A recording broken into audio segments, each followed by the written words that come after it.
Hello everyone, and welcome to the Ben 10 What Ifs. So we are back with an interesting movie on what if Ben 10 awakened the blood core, healing the cursed vampy. Queens Ben 10 x Charmcaster x Krul Tepes, Seraph of the End. But before we start, I just want to remind you to please subscribe to my channel and hit the like button if you enjoy my content. Let's start the story. Chapter 1. Crimson Awakening. The midnight air hung heavy over Bellwood, carrying an electric charge that prickled against Ben Tennyson's skin as he crouched atop the water tower. 23 years old now. He'd long outgrown the gangly teenager phase, his frame lean but powerful from years of combat against intergalactic threats. The Omnitrix gleamed against his wrist, its familiar weight a constant reminder of the responsibility he carried. Energy signatures getting stronger, Ben muttered, adjusting the specialized plumber scanner Rook had modified for him. The Devic-E's screen pulsed with concentric rings of light, centering on the abandoned research facility 3 blocks east. Whatever it is, it's not standard Earth tech. Not Galvan either. The scanner beeped sharply, its readout flickering between spectrums before settling on a peculiar crimson waveform Ben had never encountered before. He tapped his communicator, waiting for the familiar click of the connection. "Grandpa Max, you seeing this?" Ben's voice had deepened over the years, carrying an assured confidence that came from saving the universe more times than he could count. The energy pattern doesn't match anything in the plumber database. Static crackled through the communicator before Max's voice broke through, distorted by interference. "Reading you, but there's disruption. Energy pattern is careful, Ben." "Great," Ben sighed, pocketing the scanner. "Mysterious energy, communications disrupted, abandoned lab, just another Tuesday night." Despite his casual tone, his green eyes narrowed with focus as he assessed the tactical approach.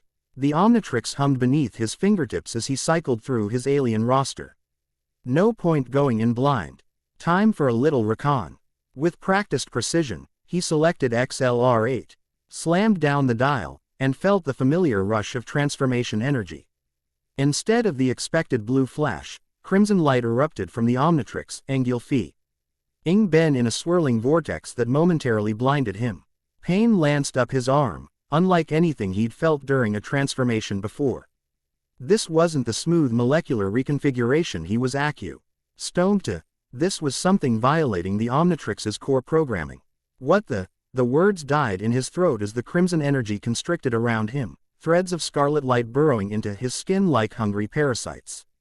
The Omnitrix's dial spun wildly, cycling through alien forms faster than the eye could track before settling on a symbol Ben had never seen before, a stylized droplet intersected by 3 parallel lines. The transformation finally took hold, but it wasn't XLR8 or any alien form Ben recognized. His skin hardened and paled to a marble white, veins of crimson pulsing beneath the surface. Sensory input overwhelmed him. He could hear heartbeats from blocks away, smell blood coursing through the veins of small animals in the park across town, feel the subtle vibrations of footsteps against concrete from impossible distances. "This is new," Ben whispered, voice resonating with a harmonic undertone that sent nearby birds scattering from their perches. He flexed his hands, watching as crystalline crimson claws extended from his fingertips. "What are you?" The Omnitrix's AI remained silent, but knowledge flooded Ben's consciousness. Fractured memories, sensations, and instincts that weren't his own. Ancient knowledge of blood rituals, dimensional gateways, the taste of life force harvested at the precise moment of death. Power thrummed through him, intoxicating and terrible. A wave of dizziness struck him, and suddenly Ben wasn't in Bellwood anymore. Visions flashed before his eyes, a silver-haired childlike figure sitting upon a throne of bones, crimson. Tears tracking down her pale cheeks as she commanded armies of the night, a woman with silver-white hair channeling arcane energies through a staff carved with eldritch symbols, monstrous beings feasting on humans in a world where technology had failed and vampires ruled. "Queens," a voice whispered from within the transformation. "The cursed queens await the blood core's return." Reality reasserted itself with brutal force. Ben found himself on his knees atop the water tower, the crimson energy retreating back into the Omnitrix, which now pulsed with a deep red glow instead of its usual green. The dial showed the same unfamiliar symbol before resetting to its standard interface. Blood core. Ben tasted the words, finding them simultaneously alien and familiar. "What did you do to my Omnitrix?" The device remained silent, but Ben didn't have time to dwell on it. The scanner in his pocket was screaming now, its alarm piercing through the night. Whatever energy signature he'd been tracking had just multiplied tenfold. With renewed determination, Ben leapt from the water tower, rolling to absorb the impact as he hit the rooftop of an adjacent building. Years of experience had honed his human form to peak condition, allowing him to traverse the urban landscape with parkour efficiency even without alien assistance. The research facility loomed ahead, its abandoned silhouette outlined against the night sky. Constructed by Hamilton Industries before their bankruptcy 5 years prior, the building had remained in legal limbo, too expensive to demolish, too specialized to repurpose. The perfect hiding place for something otherworldly. Ben approached the perimeter fence, noting the fresh cuts in the chain links. "Someone's beaten me here," he murmured, slipping through the opening with practiced ease. The Omnitrix remained unusually quiet, its typical warning beeps absent despite the proximity to the energy source. The concrete courtyard stretched before him, cracked and reclaimed by stubborn weeds pushing through the fissures. Security lights flickered sporadically, creating a strobe effect that transformed the landscape into a series of frozen tableaus. Ben moved during the dark intervals, his footsteps silent against the broken ground. As he neared the main entrance, the air temperature plummeted. His breath clouded before him, crystallizing in the suddenly frigid atmosphere. The Omnitrix pulsed once, twice, its crimson glow intensifying with each beat. "Whoever's in there is messing with forces they don't understand," Ben muttered, crouching beside the door to examine the security panel. The electronic lock had been bypassed expertly, not forced or hacked, but circumvented with what appeared to be magic. The residual energy signature was UNM. Istockable. Mana manipulation with a distinctive purple tinge he'd encountered numerous times before. Charmcaster, Ben said, a complex mixture of emotions coloring the name. Their history was complicated: enemy, reluctant ally. Something that had almost been more before circumstances tore them apart. He hadn't seen her in nearly 3 years, not since that chaotic situation in Legerdemain when I'd fought side by side against her uncle's latest resurrection attempt. The memory of their parting flashed through his mind, her silver-white hair whipping in the arcane winds, violet eyes holding his for a heartbeat longer than necessary before she'd stepped through the portal, promising nothing. Ben shook the memory away, focusing on the present. If hope was involved, this was more serious than a standard alien incursion. She didn't leave Legerdemain without significant cause. The facility's interior was a labyrinth of abandoned laboratories and equipment draped in dust covers like technological ghosts. Emergency lights cast amber shadows across the walls, guiding Ben deeper into the complex. The scanner led him downward, toward sub-levels that didn't appear on any public blueprint. The elevator stood open, its doors forced apart by what appeared to be stone golems that had reverted to inert chunks of rubble. Definitely Charmcaster's handiwork. Ben approached the shaft, peering down into the darkness below.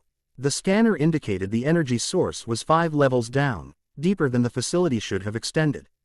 "Going down," Ben muttered, reaching for the Omnitrix.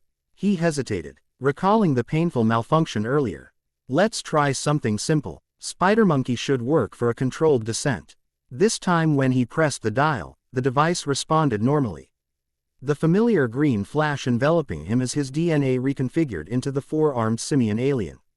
Relief washed over him as he tested his limbs. Everything seemed normal with this transformation. In Spider-Monkey's agility and adhesive abilities, Ben descended the elevator shaft rapidly, counting the floors as he passed. The scanner's readings intensified with each level, peaking as he reached the 5th sublevel. Unlike the upper floors, this level showed signs of recent activity. The air smelled of ozone and arcane energy, and the emergency lights burned steadily.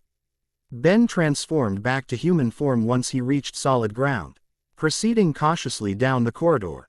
The walls here were different, reinforced with materials he recognized from plumber containment facilities, designed to suppress and contain exotic energies. What were they keeping down here? He wondered aloud, running his fingers along the wall's surface. The material hummed faintly beneath his touch, as though responding to his presence, or more specifically, to the Omnitrix. The corridor opened into a vast circular chamber dominated by a central platform. Sophisticated equipment surrounded a containment unit. At the platform's center, a crystalline structure housing what appeared to be a suspended droplet of crimson liquid. The droplet pulsed with internal light, synchronized perfectly with the Omnitrix's new rhythm. And before it stood Charmcaster, her back to Ben as she channeled purple mana into the containment field. She'd changed since he'd last seen her. The playful gothic attire had been replaced by more practical battle gear. Though still styled in her signature purple and black, her silver-white hair was longer, braided intricately down her back with arcane symbols woven into the pattern. Power radiated from her in waves, testament to her continued growth as a sorceress. "I know you're there, Tennyson," she said without turning, her voice carrying the same sardonic edge he remembered. "Your stealth skills haven't improved since the last time you tried sneaking up on me." Ben stepped into the chamber, keeping his distance but moving where she could see him. Experience had taught him to approach magic users with caution, especially ones with Charmcaster's particular temperament. "Hope," he acknowledged, using her real name deliberately. "Been a while. Still breaking into restricted facilities and messing with dangerous artifacts." She turned then, violet eyes assessing him with clinical precision before her lips quirked into a half-smile. "Still wearing that watch and ticking your nose where it doesn't belong. Some things never change." Despite the familiar banter, Ben detected something different in her demeanor, a tension in her shoulders, a tightness around her eyes that spoke of exhaustion and concern rather than her usual confident mischief. "What is that thing?" Ben nodded toward the suspended crimson droplet. "And why is it making my Omnitrix act up?" Charmcaster's expression shifted to surprise. "Your Omnitrix is responding to it. Show me." Ben hesitated only briefly before extending his arm. The Omnitrix pulsed with crimson light in perfect synchronization with the contained droplet. "By the moons of Legerdemain," Charmcaster whispered, genuine alarm replacing her usual composure. "It's worse than I thought. The Blood Core has already identified you as a potential vessel." "The Blood Core," Ben echoed, the name sending a shiver of recognition through him. "That's what the voice called it during my transformation malfunction." Charmcaster's head snapped up. "You transformed. Into what?" Before Ben could answer, the containment field surrounding the Blood Core fluctuated, arcane energies spiking chaotically. The crystalline structure developed hairline fractures, crimson light spilling through the imperfections. "That's not supposed to happen," Charmcaster muttered, hands moving in complex patterns as she attempted to reinforce the containment spell. "The barrier should hold for at least another hour." "What exactly are you doing here, Hope?" Ben demanded, moving closer despite his better judgment. "What is this Blood Core? And why are you trying to contain it?" The sorceress spared him a frustrated glance. "I'm trying to prevent an interdimensional catastrophe, Ben. The Blood Core isn't just some alien DNA sample. It's a nexus point between vampire bloodlines across multiple dimensions." Her hands continued weaving complex magical patterns. "I tracked it here after ancient texts in Legerdemain started bleeding actual blood. It's activating after millennia of dormancy, and if it fully awakens without proper guidance, the barriers between dimensions will collapse." The explanation, fantastic as it sounded, lined with the visions Ben had experienced during his transformation. "The Cursed Queens," he murmured. "I saw them." Charmcaster's spell faltered momentarily. "You've seen the Vampire Queens already," she cursed in an arcane language that caused the air to shimmer. "This is accelerating too quickly. I need to relocate the core to Legerdemain where I can properly contain it." The containment field pulsed again, more fractures appearing in its crystalline structure. Ben's Omnitrix responded with increased activity, the dial spinning randomly before settling on the droplet symbol he'd seen earlier. "Ben, step back," Charmcaster warned, desperation edging into her voice. "If the Omnitrix and the Blood Core establish a full resonance pattern." The warning came too late. The Omnitrix activated autonomously, crimson energy erupting from the dial to form a tether between Ben and the contained droplet. Pain lanced through Ben's nervous system as foreign knowledge flooded his consciousness: ancient bloodlines, cursed queens, dimensional gateways, rituals of power and sacrifice. Through the haze of agony, Ben saw Charmcaster frantically working to sever the connection, her mana shield struggling against the Blood Core's power. The containment field shattered with a sound like 1,000 crystal glasses breaking simultaneously, releasing the crimson droplet from its prison. Instead of dispersing, the liquid moved with purpose, streaming through the air toward Ben. The Omnitrix's faceplate slid open of its own accord, exposing the core interface. The droplet hovered for an instant before the device absorbed it completely. The pain vanished instantly, replaced by a surge of power unlike anything Ben had experienced before. The Omnitrix reconfigured its internal mechanisms, adapting to integrate the new component. When the faceplate closed, the device appeared unchanged except for a subtle crimson undertone to its standard green glow. "That's impossible," Charmcaster breathed, lowering her hands as she stared at the Omnitrix. "The blood core can't be integrated into technology, it's a metaphysical construct, not physical matter." Ben examined the watch with trepidation. Azimuth built the Omnitrix to adapt to new DNA samples, but this feels different. He looked up at Charmcaster. "What happens now?" Before she could answer, the chamber's ambient temperature plummeted. Frost crystallized across the abandoned equipment, spreading in fractal patterns along the floor and walls. The emergency lights flickered and died, plunging the room into darkness. Broken ONL. Why by Charmcaster's purple mana glow and the Omnitrix's crimson-tinged illumination? "We have company," Charmcaster said grimly, positioning herself beside Ben with her staff at the ready. The blood core's awakening has attracted attention from across dimensions. The air split open 10 feet in front of them, reality tearing apart to reveal a swirling vortex of darkness flecked with crimson particles. The portal expanded, its edges stabilizing into a perfect circle 7 feet in diameter. Figures emerged from the dimensional gateway, humanoid shadows with elongated limbs and glowing red eyes, moving with predatory grace. Their bodies seemed composed of living darkness, occasionally revealing glimpses of pale flesh beneath the umbral shroud. "Hemomancers," Charmcaster hissed, her free hand already weaving defensive spells. "Blood mages who serve the vampire courts. They shouldn't be able to cross dimensional boundaries so easily." Ben accessed the Omnitrix, relieved when it responded to his command. "I'll handle the welcome committee. You figure out how to close that portal." The dial spun beneath his fingers as he selected Heat Blast, hoping the Pyronite's abilities would prove effective against these shadow creatures. When he slammed down the core, however, the familiar transformation sequence altered midway, crimson energy integrating with the standard green. The resulting transformation combined Heat Blast's fiery form with elements of the blood core entity, flames tinged with crimson instead of orange, volcanic rock skin with pulsing blood-red veins, and crystalline growths protruding from his shoulders and forearms. "Heat Blast." Ben's voice emerged with a dual harmonic, deeper and more resonant than the alien's usual tone. "No. Blood Blaze." The name came instinctively, knowledge of this hybrid form's capabilities flooding his tactical awareness. Ben raised his hands, generating not just flames but superheated plasma that burned with crimson intensity. He first wave of hemomancers recoiled from the heat, their shadow forms partially dissipating under the onslaught. "Their weakness is intense light," Ben called to Charmcaster, unleashing another plasma barrage. "The shadows can't maintain cohesion under direct exposure." Charmcaster spared him a surprised glance. "How do you know that?" "The blood core," Ben replied, creating a ring of crimson fire around them for protection. "It's like having an encyclopedia of vampire lore downloaded directly into my brain." "That's concerning," Charmcaster muttered, returning her attention to the portal. Her hands traced elaborate sigils in the air, each one flaring with violet light before dissolving into the fabric of reality. The dimensional breach is sophisticated, multiple anchor points across different planes of existence. More hemomancers poured through the portal, adapting their tactics after witnessing Ben's attacks. They kept their distance, extending shadow tendrils to strike from beyond the ring of fire.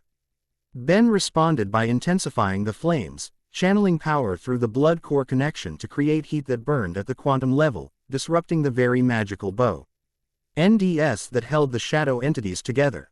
"Whatever you're doing, do it faster," Ben urged, condensing his flames to counter 3 hemomancers simultaneously. The blood blaze form was powerful but unfamiliar, and he could feel the transformation draining energy at an accelerated rate.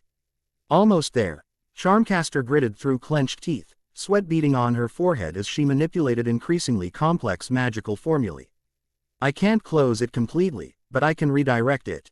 The portal fluctuated, its edges becoming unstable as Charmcaster's magic interfered with the dimensional gateway. The Hemomancers became more desperate in their attacks, sacrificing individual units in suicide charges against Ben's defenses. Redirect it where? Ben demanded, his flames momentarily faltered. Ring as a shadow tendril slipped through his guard, wrapping around his wrist. The blood blaze form hissed in pain, the shadow leaving frost burns where it touched. Ben countered by superheating the affected area, forcing the tendril to release. To the source, Charmcaster explained, completing her spell with a final gesture. If these are servants of the vampire courts, let's bring the fight to their doorstep instead of ours. The portal contracted suddenly before expanding with explosive force, the redirected energies creating a vacuum effect that began pulling everything toward the gateway. Equipment slid across the floor, crashing into the swirling vortex and vanishing. The remaining Hemomancers were drawn back into the portal, their shadowy forms dissolving in the chaotic energies. Hope! Ben called in alarm as he felt the blood blaze form being pulled toward the dimensional tier. He anchored himself by melting his feet into the concrete floor, creating a temporary holdfast. What have you done? Improvised, she shouted back, her boots sliding against the polished floor despite the magical barriers she'd erected around herself. But I miscalculated the mass conversion ratio. The portal's pull intensified, becoming impossible to resist. Charmcaster's barrier shattered, sending her tumbling toward the vortex. Ben reacted instantly, launching himself from his melted anchor point and grabbing her arm as she passed. The momentum carried them both into the dimensional gateway, crimson and violet energies swirling around them as reality distorted. Hold on to me, Ben instructed, pulling Charmcaster against his fiery form. The blood blaze transformation instinctively adjusted, reducing its external temperature to avoid harming her while maintaining its protective heat shell. I'll try to control our descent. There is no controlling interdimensional travel, Charmcaster retorted, clinging to him nonetheless as they tumbled through a kaleidoscopic tunnel of fragmented realities. Especially not through a hijacked portal with unstable anchor points. Glimpses of other worlds flashed past them, a cityscape where technology had fused with organic matter, a barren wasteland beneath 3 moons. An ocean of living mercury beneath a crystalline sky. Each potential exit point lingered just long enough to tantalize before whisking away, replaced by another dimensional possibility. The blood core is trying to guide us, Ben realized, feeling the Omnitrix pulse with purpose. It wants to go somewhere specific. Charmcaster's eyes widened. Ben, no, don't let it. Too late. Ben had already surrendered to the blood core's navigational instinct, allowing it to influence their trajectory through the dimensional corridor. The chaotic tumbling stabilized into directed movement, accelerating them toward a particular exit point that glowed with distinctive crimson energy. Brace yourself, Ben warned as they approached the dimensional barrier. I do. NT think this is going to be a soft landing. They burst through the gateway into cold night air, momentum carrying them across an ornate courtyard before they crashed into a decorative fountain. The impact disrupted Ben's transformation, reverting him to human form in a flash of crimson-tinged light. Water cascaded around them, briefly obscuring their surroundings before Ben managed to pull him self and Charmcaster from the fountain's basin. You okay? He asked, scanning her for injuries while simultaneously taking stock of their environment. Charmcaster coughed, pushing wet hair from her face. Next time I create an interdimensional portal, remind me to include airbags. She examined her staff for damage before returning her attention to their surroundings. Where are we? Ben's analytical instincts kicked in as he surveyed their landing site. They stood in a vast courtyard paved with black marble, intricate blood-red designs etched into the stone in patterns that seemed to shift subtly when viewed from different angles. The fountain they'd crashed into featured a statue of a young girl holding a chalice, crimson liquid flowing from the cup instead of water. Surrounding the courtyard were Gothic structures that combined medieval architecture with more modern technological elements. Street lamps powered by glowing crimson crystals, security cameras disguised as gargoyles, reinforced glass windows with electronic displays visible inside. Some kind of vampire stronghold, Ben concluded, noting the conspicuous absence of human presence despite the sophisticated infrastructure. but one that's integrated technology into their society. Not just any vampire stronghold, Charmcaster breathed, pointing to a banner hanging from the central building, a massive cathedral L-like structure that dominated the skyline. The crimson flag displayed a stylized bat surrounded by 13 stars. That's the crest of the third progenitor. We're in Krul Tepes domain. The name triggered a cascade of information from the Blood Core's knowledge repository. Krul Tepes, Ben murmured. Vampire queen cursed with an eternal childlike form. One of the most powerful progenitors, Kappa BLE of creating Seraph soldiers through her blood. Currently engaged in a civil war against vampire nobles who oppose her prohibition of human breeding farms. Charmcaster shot him a disturbed look. Okay, that Blood Core information download is seriously creepy. But yes, that's her. And of all the vampire dimensions we could have landed in, this is possibly the worst. Why's that? Ben asked, reaching for the Omnitrix in preparation for whatever threats might emerge. Before Charmcaster could answer, an explosion rocked the far side of the courtyard. Flames erupted from a section of the cathedral, debris raining down as figures emerged from the smoke, uniformed guards wielding both traditional weapons and what appeared to be technologically enhanced firearms. They were in pursuit of a small figure who moved with supernatural speed, long pink hair streaming behind her as she evaded capture with practiced ease. Despite her childlike appearance, her movements displayed centuries of combat experience. Each dodge precisely calculated, each counterattack devastatingly effective. Because, Charmcaster sighed, readying her staff, this dimension is currently in the middle of a vampire civil war. And that, she nodded toward the pink-haired fighter who had just impaled 2 guards simultaneously with a crystalline sword, as Krul Tepes herself. And it looks like she's losing her own castle to usurpers. Ben watched as Krul dispatched another group of attackers, her expression coldly efficient rather than malicious. Despite her apparent youth, her eyes held the weariness of millennia. When she turned to survey the courtyard, those ancient eyes locked directly onto Ben, or more specifically, onto the Omnitrix. She can sense the Blood Core, Ben realized, feeling the Omnitrix pulse in response to her attention. Krul's expression shifted from surprise to calculated interest. She changed direction, moving toward them with purposeful strides despite the chaos erupting around her. More explosions rocked the cathedral, sections of the ornate architecture collapsing as internal conflicts spilled into the open. Tennyson, Charmcaster hissed, gripping his arm. We need to leave, now. This isn't our fight, and we are not equipped to handle a vampire queen civil war. Ben understood her concern, but the Blood Core's influence made retreat impossible. The Omnitrix throbbed against his wrist, establishing a resonance with Krul that grew stronger as she approached. Knowledge flooded his mind. Her curse, her suffering, the centuries of being trapped in a child's form Heil possessing power that could shatter mountains. We can't leave, Ben said with quiet certainty. This is exactly where the Blood Core wanted us to go. She's one of the cursed queens I saw in my vision. Krul stopped 20 feet away, her crimson eyes assessing them with predatory intensity. Blood spattered her white uniform from her recent combat, the contrast stark against the pristine fabric.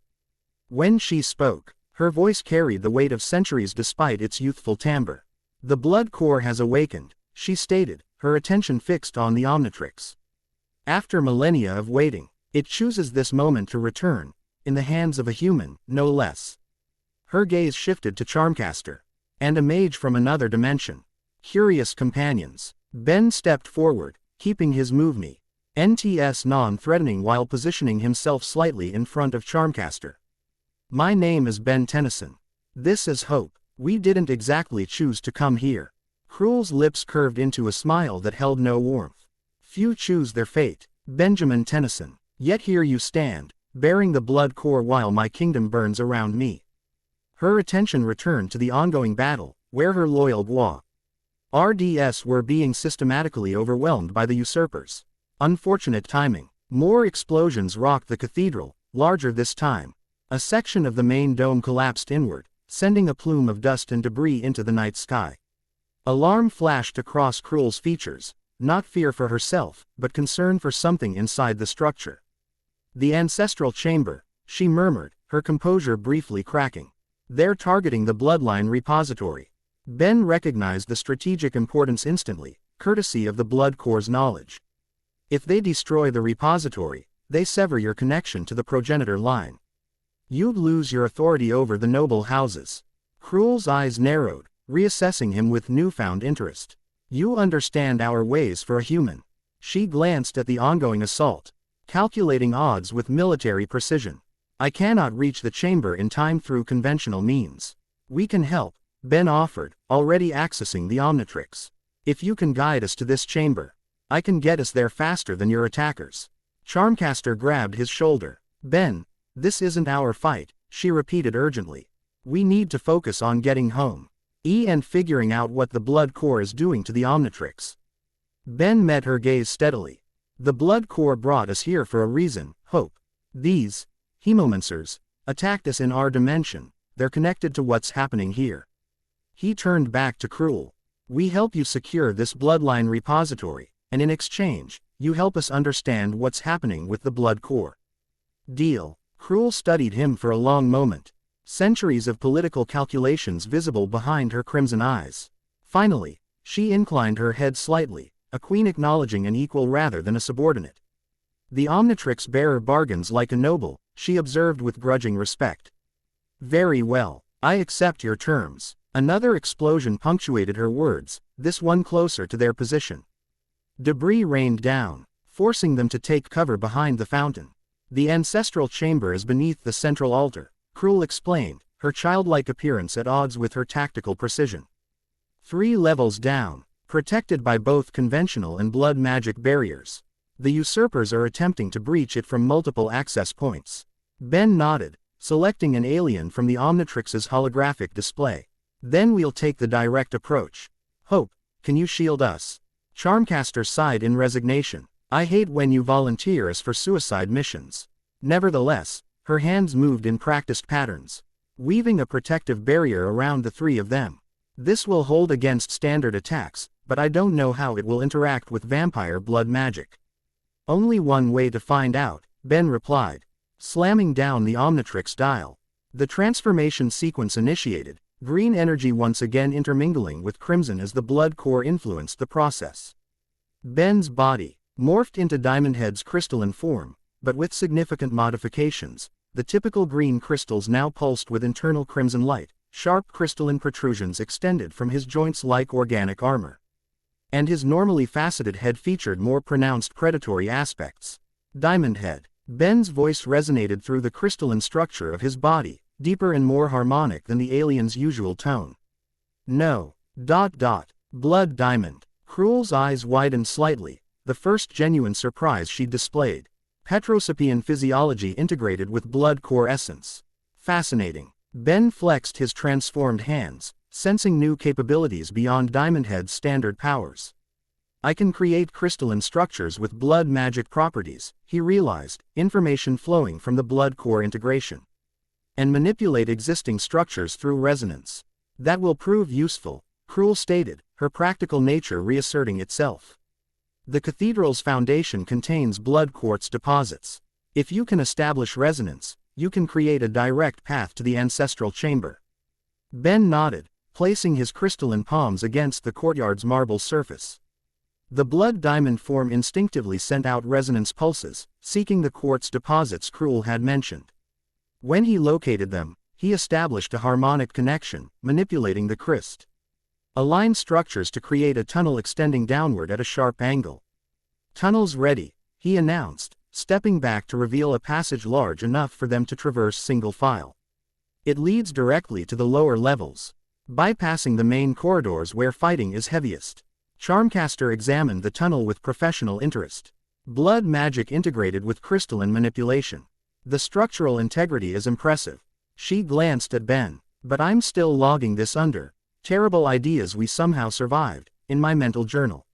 Noted. Ben replied with what would have been a grin if Blood Diamond's face could manage such expressions. Ladies first. Krul was already moving, sliding into the tunnel with predatory grace. Time is critical. Follow closely and prepare for resistance. The usurpers will have sentries even in the restricted passages. Ben gestured for Charmcaster to go next, taking rear position as they descended into the crystalline passage. The tunnel glowed with internal crimson light, illuminating their way through the darkness beneath the cathedral. As they progressed deeper, Ben sensed vibrations through the crystal, movement above them, he sounds of battle growing more distant as they bypassed the main conflict zones. Krul navigated with absolute confidence, occasionally providing direction changes that Ben implemented through his crystalline manipulation. "We're approaching the outer sanctum," Krul announced after several minutes of rapid descent. "Beyond this point, blood wards will trigger against unauthorized personnel." Charmcaster raised an eyebrow. "And I assume we qualify as unauthorized." "Under normal circumstances, yes," Krul replied without humor. However, she turned to Ben, her ancient eyes assessing the blood diamond form. "The blood core's presence should confuse the wards long enough for us to pass." Ben nodded, extending his crystalline arm to reshape the tunnel's exit point. The barrier between their passage and the sanctum thinned until it became transparent, allowing them to observe the chamber beyond without breaching it completely. The outer sanctum was a circular room with 13 pillars arranged around a central altar. Each pillar featured intricate carvings depicting various stages of vampire history, illuminated by crimson light sources embedded in the ceiling. 4 vampire guards lay dead near the far entrance, their bodies showing signs of magical assault. 5 attackers in dark uniforms were working methodically to dismantle a complex magical barrier surrounding the central altar, which concealed a downward staircase. Farad's elite guard, Krul identified them with narrowed eyes. "They serve the 7th progenitor, my most ambitious rival." Ben analyzed the tactical situation. "They're almost through the barrier. We need to move now." "Wait," Charmcaster cautioned, studying the magical workings. "That's not just a barrier, it's a blood lock tied directly to Krul's lineage. If they're breaking it without her blood, they're using something powerful enough to override progenitor-level blood magic." Krul's expression darkened. "Blood of the first. They've obtained a sample from the original ancestor." Her hands clenched into small fists. "This betrayal runs deeper than I anticipated." Ben assessed their options, the blood diamond form providing tactical insights enhanced by the blood core's knowledge. "We have surprise on our side, but only momentarily. Charmcaster, can you counter whatever spell they're using to break the blood lock?" The sorceress nodded grimly. "If I can see the formula they're implementing, yes. I'll need 30 seconds of clear observation." "You'll have it," Ben promised, looking to Krul. "Once we engage, head directly for the altar. Re-establish your blood connection to override their intrusion." The vampire queen arched an eyebrow. "You presume to give me tactical direction in my own domain, human?" "I presume to coordinate our attack effectively," Ben replied without backing down. "Unless you have a better suggestion." A hint of respect flickered in Krul's ancient eyes. "Your strategy is sound. Proceed." Ben nodded, turning to Charmcaster. "Ready for some chaos?" She twirled her staff with practiced ease, violet energy gathering at its tip. "Chaos is my specialty." With a surge of strength, Ben shattered the crystalline barrier, launching crystalline projectiles toward the intruders while simultaneously creating a defensive wall to shield Charmcaster. The attack caught the elite guards by surprise, 2 of them falling immediately to crystal shards that expanded upon impact, encasing them in crimson-tinged prison structures. The remaining 3 recovered quickly, their movements betraying centuries of combat experience. One launched himself directly at Ben, moving with supernatural speed that would have been impossible to track with human senses. The blood diamond form reacted instinctively, hardening its crystalline structure at the exact point of impact. The vampire's fist connected with Ben's chest, the force of the blow sending him skidding backward several feet without breaking his crystalline skin. Ben countered by extending crystal spikes from his body in all directions, forcing his attacker to retreat temporarily. Meanwhile, Charmcaster had positioned herself behind Ben's crystal barrier, her focus absolute as she analyzed the blood lock spell. Her hands moved in increasingly complex patterns, violet mana interacting with the crimson energies of the blood magic. "The formula is perverting the ancestral recognition sequence," she called out, never taking her eyes from the magical workings. "I can disrupt it, but I need to get closer to the altar." Krul had engaged the other 2 guards simultaneously, her small stature belying devastating combat prowess. She moved like liquid death, each strike precisely calculated to inflict maximum damage with minimal effort. Despite facing two opponents of comparable age and experience, she clearly outclassed them in tactical thinking. "Tennyson," she called between lethal strikes, "clear a path for your mage. I'll handle these servants." Ben nodded, reshaping his crystalline arms into broad shields. "Hope, stay behind me." He charged forward, absorbing magical attacks from the vampire he'd initially engaged. The blood diamond form's enhanced regenerative capabilities instantly repaired minor damage, while the blood core integration allowed him to redirect the magical energy through his crystalline structure and back at his attacker. The vampire hissed in surprise as his own blood magic rebounded, the crimson energy burning through his protective wards. Ben pressed the advantage, creating a crystalline PATH directly to the altar while simultaneously expanding his shields to protect Charmcaster's advance. "Almost there," Charmcaster muttered, her concentration absolute as she wove counter spells with one hand while maintaining her defensive barriers with the other. Sweat beaded on her forehead from the magical exertion, but her movements remained precise. They reached the altar just as Krul dispatched her opponents, their bodies crumbling to ash as her blood magic dissolved their immortal essence. The vampire queen moved to join them, her uniform torn and bloodied but her expression triumphant. "Hold them off for 10 more seconds, Charmcaster instructed, kneeling beside the blood lock. Her hands hovered over the complex magical construct, violet energy interacting with the crimson patterns.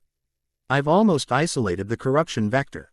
Ben positioned himself between the altar and the chamber's entrance, where sounds of approaching reinforcements echoed through the stone corridors.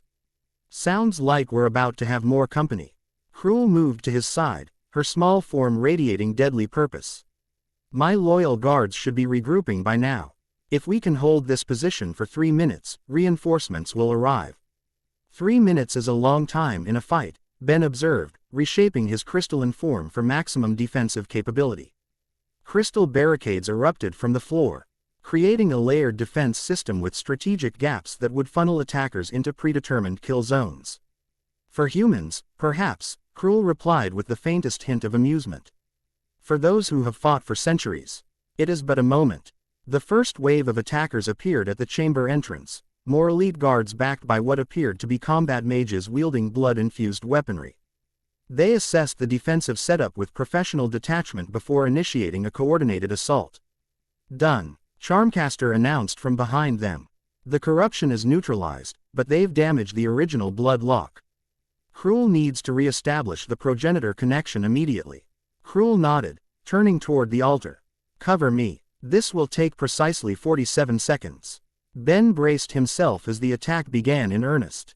The vampiric elite guards moved with blinding speed, testing different sections of his crystal defenses for weaknesses.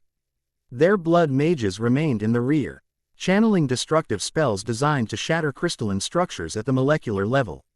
"Hope, focus on countering their blood mages," Ben called, extending crystal spears fr. "Own the barricades to disrupt the vampires, coordinated movements. I'll handle the physical attackers." Charmcaster needed no further instruction, her violet mana lashing out in precise counterspells that disrupted the blood magic before it could fully manifest. The vampire mages hissed in frustration as their carefully crafted spells collapsed under her expert interference. Ben engaged 3 elite guards simultaneously, the blood diamond form proving ideally suited for multiple opponents. He created crystalline duplicates that moved independently, each one capable of limited offensive actio. While the main body focused on maintaining the defensive perimeter around Krul. Behind them, the vampire queen had opened a vein in her wrist, allowing her progenitor blood to flow into the damaged lock mechanism. She spoke ancient words in a language that predated human civilization, each syllable pulsing with power that resonated with the blood core inside the Omnitrix. The attackers pressed harder, recognizing the critical nature of these moments. One particularly powerful elite guard broke through the crystal barricade, launching himself directly at Krul's exposed back. Ben reacted instantly, interposing his crystalline body between the attacker and the vampire queen. The impact shattered portions of his outer layer, but the blood diamond form's enhanced regeneration immediately began reconstructing the damaged areas. 20 more seconds, Krul announced without looking up from her ritual, her voice carrying absolute certainty despite the chaos surrounding them. The elite guard snarled, revealing fangs that dripped with potent venom. The age of the third progenitor ends today. Farid Batori sends his regards. Ben responded by hardening his crystalline structure and extending sharp projections from every surface of his body. Send him mine, he retorted, before executing a rapid spin that shredded the vampire's protective clothing and lacerated his immortal flesh. The guard howled in pain and surprise, clearly unaccustomed to being injured by what he perceived as lesser beings. His momentary distraction proved fatal as Charmcaster capitalized on the opening, sending a concentrated blast of mana that disrupted his vampiric regeneration long enough for Ben to impale him with a precisely aimed crystal spear. 10 seconds, Krul counted down, her ritual near incompletion as the blood lock absorbed her essence, recognizing the progenitor signature.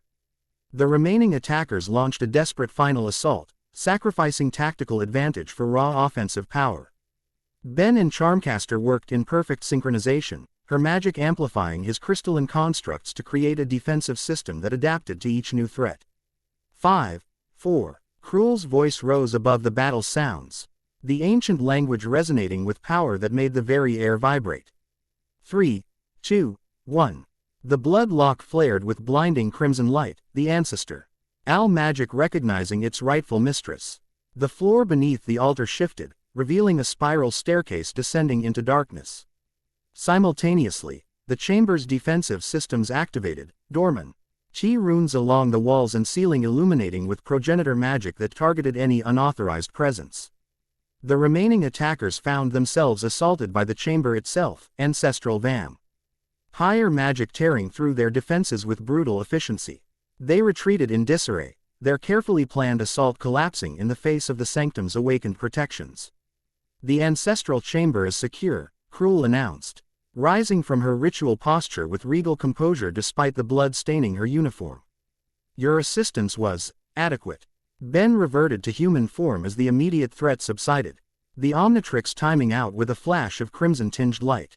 You're welcome, he replied dryly, checking on Charmcaster. You okay? The sorceress nodded, leaning slightly on her staff. Blood magic counterspells are exhausting, but nothing a little rest won't fix. She eyed Krul with professional curiosity. Your ancestral protections are impressive, multiple layer enchantments with recursive activation patterns. Not standard vampire magic. Krul's expression remained neutral, though Ben detected a hint of surprise at Charmcaster's magical knowledge. The protections were designed by the first ancestor himself, before the Great Divergence created the 13 bloodlines. The sound of running footsteps from the corridor interrupted further discussion. Ben tensed, reaching for the Omnitrix despite its recharged status. Krul, however, relaxed slightly. My royal guard, she explained as uniformed vampires entered the chamber, weapons ready. Their armor displayed the same bat crest they'd seen on the banners outside, marking them as Krul's loyal forces. The guard captain knelt before Krul. Your Majesty, we've secured the cathedral's upper levels. Farid's forces are retreating to the eastern district. The usurpers didn't expect you to survive the initial assault. A miscalculation they won't live to repeat, Krul stated coldly. She turned to Ben and Charmcaster. The immediate crisis has passed. Now we can discuss our arrangement regarding the blood core. Ben nodded, feeling the Omnitrix pulse against his wrist as if responding to Krul's attention. You mentioned curses affecting vampire queens. The blood core showed me visions of suffering progenitors across dimensions. Krul's ancient eyes narrowed slightly, assessing Ben with renewed interest. Follow me. This conversation requires privacy and context that can only be provided in the ancestral chamber. She gestured toward the spiral staircase, its depths illuminated by the same crimson light that pulsed within the Omnitrix. Ben exchanged a glance with Charmcaster, who shrugged slightly. We came this far, she said, moving toward the stairs. Might as well see it through. Ben followed, the Omnitrix's pulse synchronizing with his heartbeat as they descended into the ancestral chamber. Whatever answers awaited them below, he sensed they would forever change his understanding of the Omnitrix, the blood core, and his role in the multidimensional conflict that had only just begun. Chapter 1 End Chapter 2, Queens of the Cursed. The spiral staircase descended into darkness, each step emitting a subtle crimson luminescence upon contact. Ben traced his fingers along the ancient stonework, feeling microscopic runes etched into the surface, invisible to the eye yet palpable to touch. Vibrating with dormant power, the air grew increasingly dense with each level they descended, carrying the metallic tang of old blood and the sweet spice fragrance of preservation magic. These stairs, Ben observed, noticing how the steps narrowed then widened in an irregular pattern, they're designed to break an intruder's rhythm during combat approaches. Krul glanced back, surprise briefly flickering across her childlike features. You recognize defensive architecture. 5 years tracking down interdimensional criminals gives you an eye for security systems, Ben replied with a casual shrug that belied his heightened alertness. Plus, the blood core seems to be filling in knowledge gaps about vampire culture. Charmcaster ran her palm over the wall, her fingers tracing invisible magical currents. This entire stairwell is a contained spell matrix. One wrong step would trigger. What exactly? She directed the question to Krul, professional curiosity overriding her usual caution.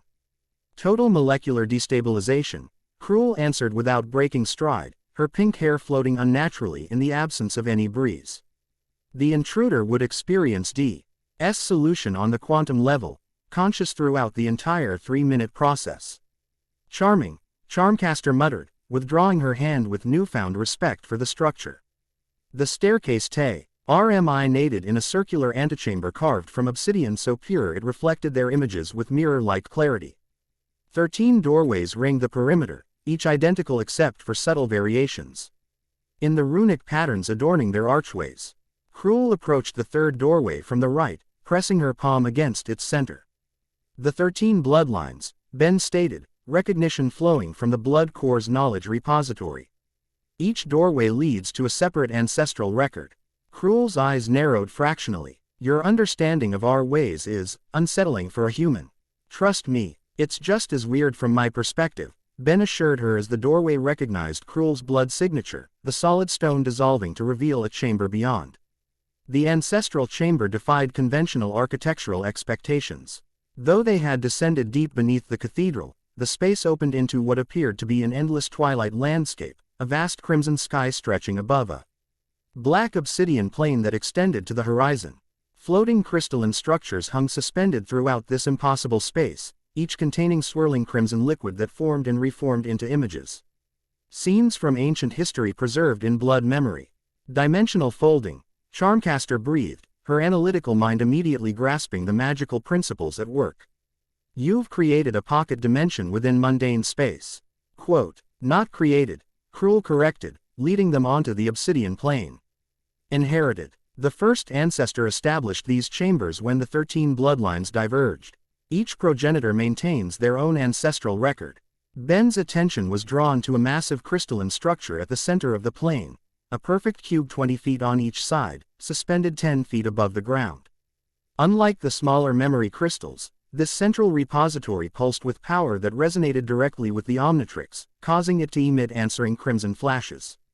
Quote, that's what the usurpers wanted to destroy, Ben realized, approaching the cube with measured steps. It's not just historical records, it's the source of your authority over your bloodline. Krul nodded once, her ancient eyes studying Ben with increasingly uncomfortable intensity. The progenitor nexus contains the distilled essence of my lineage, every vampire I've ever sired, every drop of my blood ever spilled in battle or ritual. Preserved and connected to my current existence. She gestured toward the pulsing cube. Had Farad's agents destroyed it, my connection to the progenitor line would have been severed. I would retain my personal power but lose the ability to command those of my blood. Political assassination through magical means, Charmcaster observed, studying the cube with professional interest. Elegant, if brutal. Vampire politics rarely aspires to subtlety, Krul replied, the faintest hint of dry humor coloring her tone. Now, to address our arrangement. You assisted in protecting my ancestral chamber. In exchange, I promised information about the blood core. She approached the central cube, raising her hand to trace complex patterns in the air. The crystalline structure responded, reconfiguring into a pyramidal shape that opened along one face, revealing an interior space filled with swirling crimson mist. Step inside, Krul instructed Ben. The progenitor nexus will respond to the blood core's presence and reveal relevant knowledge. Ben hesitated, decades of experience making him justifiably wary of mysterious alien artifacts. Any potential side effects I should know about. A ghost of amusement flickered across Krul's face. Countless. The Nexus was never designed to interact with human physiology, much less technology like your Omnitrix. She studied him with those ancient eyes. Yet the blood core chose you as its vessel. That suggests either remarkable compatibility or spectacular recklessness on its part. Story of my life, Ben muttered, approaching the pyramidal structure with determined strides. He glanced back at Charmcaster.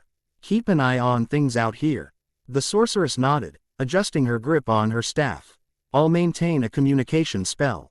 Any sign of trouble, I'm pulling you out. Ancient vampire customs be damned.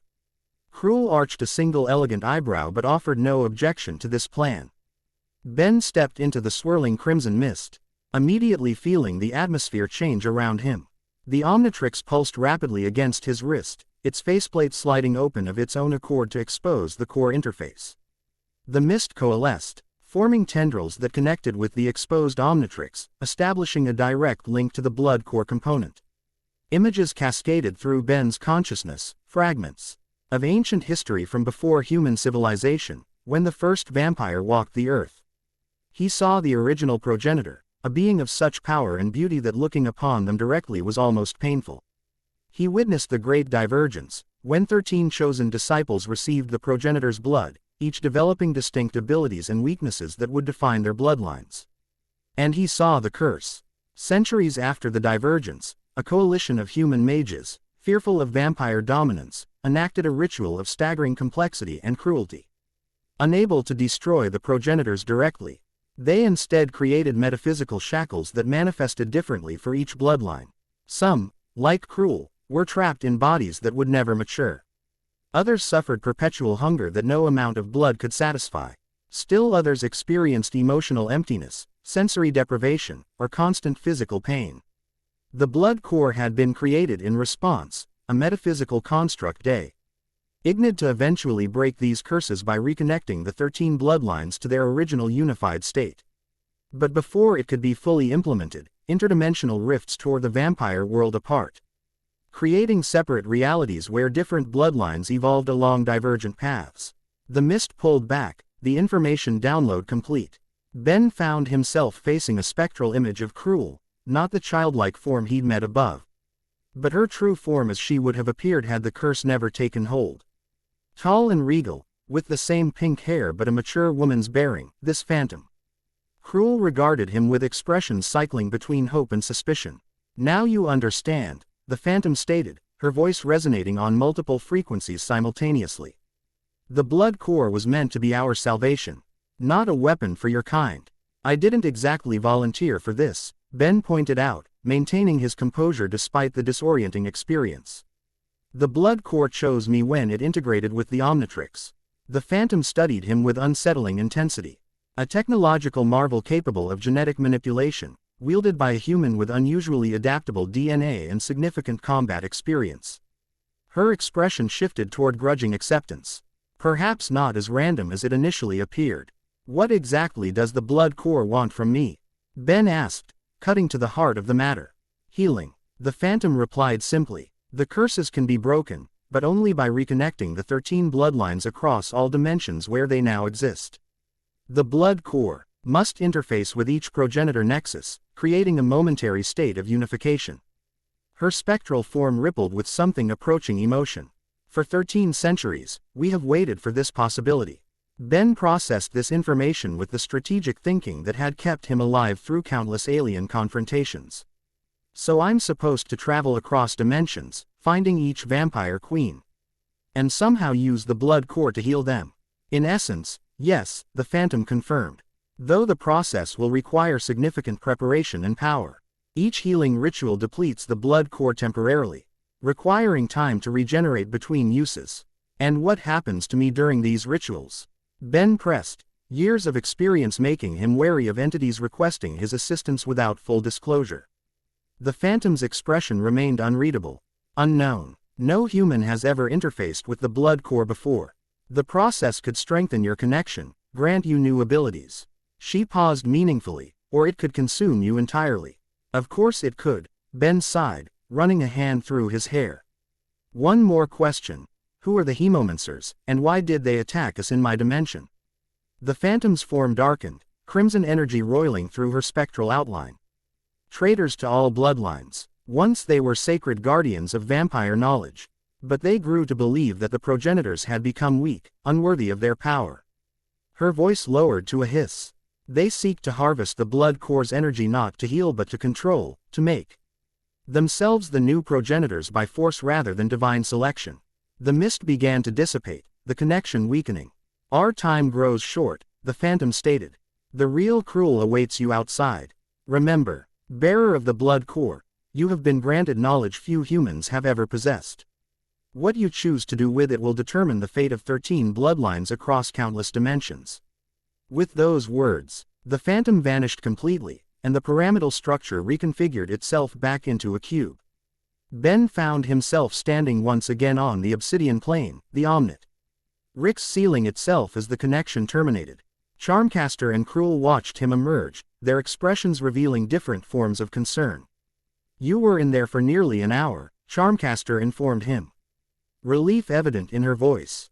Communication spell couldn't penetrate whatever was happening. Ben blinked in surprise. The experience had felt like minutes at most. Sorry about that. Time dilation effect, apparently. He turned to Krul, seeing her childlike form with new understanding. I know about the curse now. And what the blood core was designed to do. Krul's ancient eyes studied him with calculated intensity. Then you understand why its appearance now, after 13 centuries of waiting, is significant. Particularly in the midst of a vampire civil war. Ben nodded, Pachi-ing thoughtfully across the obsidian surface as he organized the flood of new information. The Hemomancers have been manipulating events, haven't they? This civil war, the attack on your progenitor nay. Thus, it's all to prevent the blood core from fulfilling its purpose. Perceptive, Krul acknowledged, her childlike features momentarily revealing the ancient intellect behind them. Farid Bottori is merely a pawn, ambitious and dangerous. But ultimately expendable. The Hemomancers have promised him power beyond his station if he eliminates me and secures my nexus. But why now? Charmcaster asked, her analytical mind identifying the timing discrepancy. If the blood core has been dormant for centuries, what triggered its awakening? A new voice answered from behind them. Dimensional collapse pressure. They turned to find a woman standing at the chamber entrance, tall and striking with short platinum blonde hair and calculating gray eyes. She wore what appeared to be a specialized hazard suit of advanced design, with numerous devices attached at strategic points. A glowing blue display hovered at her wrist, constantly shifting with complex mathematical formulae. Dimensional breach detected in subsector 9. The woman announced, consulting her display without bothering with introductions. Vampire adjacent reality, temporal stability degrading at 0.47% per hour. Catastrophe. Sea collapse projected within 72 hours unless dimensional pressure is equalized. Krul's expression darkened. Lorelei Frost, I might have known you'd trace the dimensional disturbance. Your Majesty, the newcomer replied with perfunctory courtesy. Still trapped in prepubescent form, I see. My condolences. Ben and Charmcaster exchanged glances, silently evaluating this unexpected development. Ben stepped forward, positioning himself subtly between the newcomer and his companions, a defensive habit from years of interdimensional diplomacy. You mind filling us in on who you are and how you got past all those fancy security measures upstairs? He asked, maintaining a casual tone that belied his tactical assessment of the woman's capabilities. Lorelei Frost turned her analytical gaze to Ben, her eyes widening fractionally as she noticed the Omnitrix. Fascinating. A Galvan transformation device containing the blood core essence. That shouldn't be possible by any known laws of metaphysical integration. She stepped closer, completely disregarding personal space as she examined the Omnitrix with clinical interest. Benjamin Tennyson, age 23, interdimensional troubleshooter for the Plumbers Organization. Your dimensional signature is off by 0.73 degrees from standard Earth prime variance, suggesting recent exposure to interdimensional travel trauma. Ben took a measured step back. That's creepy on multiple levels. How do you know who I am? Dimensional physicist, Lorelei replied as if that explained everything. She turned to Charmcaster. Hope Goldstein, known professionally as Charmcaster. Magical signature indicates legerdemain origin with trace elements of Earth-native mana adaptation. Interesting. Charmcaster's eyes narrowed dangerously. Nobody knows my birth name. Nobody. Lorelei seemed completely unperturbed by the sorceress's evident anger. I know everyone who travels between dimensions with sufficient regularity to register on my instruments. It's my job. She returned her attention to the floating display at her wrist. And right now, my job involves preventing a cascading dimensional collapse that appears to originate from the blood core's awakening. Lorelei Frost tracks dimensional anomalies across realities, Krul explained, her tone suggesting long acquaintance. Her technology allows her to move between worlds without conventional portals or magical gateways. Dimensional folding technology, Lorelei corrected, her fingers manipulating the holographic display. I bend space rather than puncturing it. Far more elegant and significantly less damaging to the multiverse's structural integrity. Ben processed this new information with the rapid adaptability that had kept him alive through countless extraterrestrial encounters. You said dimensional collapse. How bad are we talking? Total erasure of 17 adjacent realities within the next 3 days, cascading outward to affect an additional 42 dimensions within 2 weeks. Lorelei replied with clinical detachment. Including your home dimension and legerdemain, incidentally. Charmcaster's expression hardened. That's impossible. Legerdemain exists outside conventional dimensional space. It can't be affected by standard dimensional collapse. Standard? No, Lorelei conceded, pulling up a complex 3-dimensional model on her display. But this collapse originates from blood magic interference with the natural separation between vampire lineages across dimensions. Legerdemain's magical foundation makes it particularly vulnerable to this specific type of dimensional deterioration. Ben studied the holographic model, his tactical mind immediately grasping the implications. The hemomancers. They're deliberately destabilizing the boundaries between dimensions. He turned to Krul. That's why they attacked your nexus. Not just to undermine your authority, but to damage the dimensional anchor point your bloodline represents. Krul's ancient eyes revealed grim confirmation. Each progenitor nexus serves as a stabilizing point for our respective dimensions.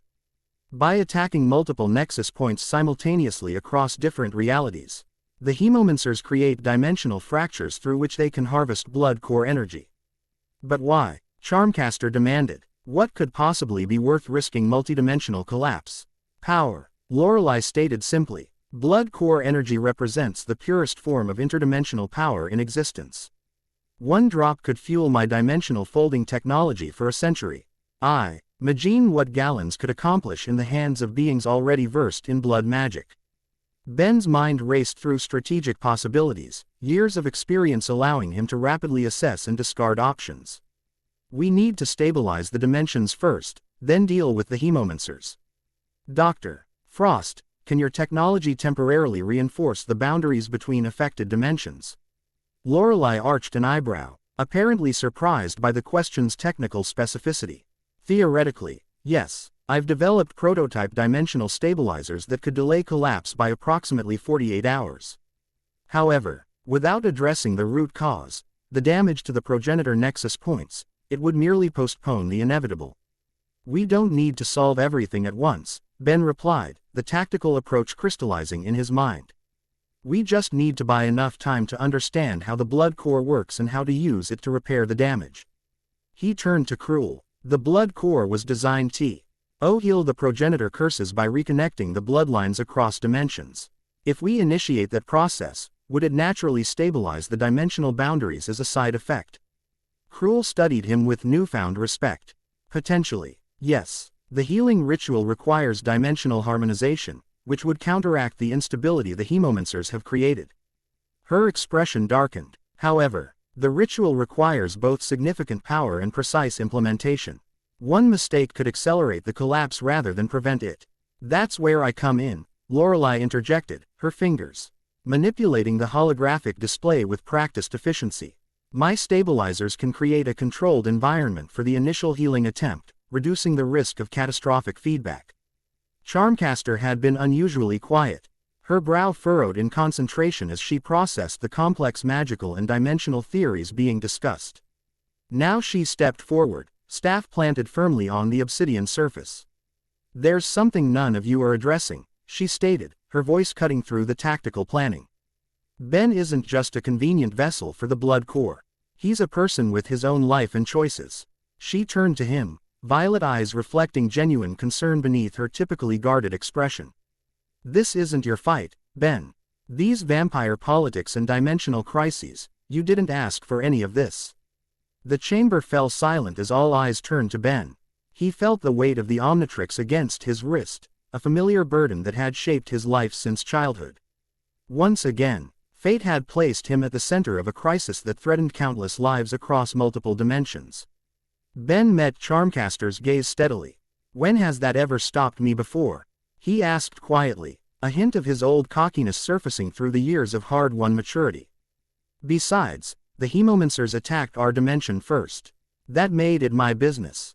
He turned to address the others, shoulders squared with the confidence of someone who had faced universe-ending threats and prevailed.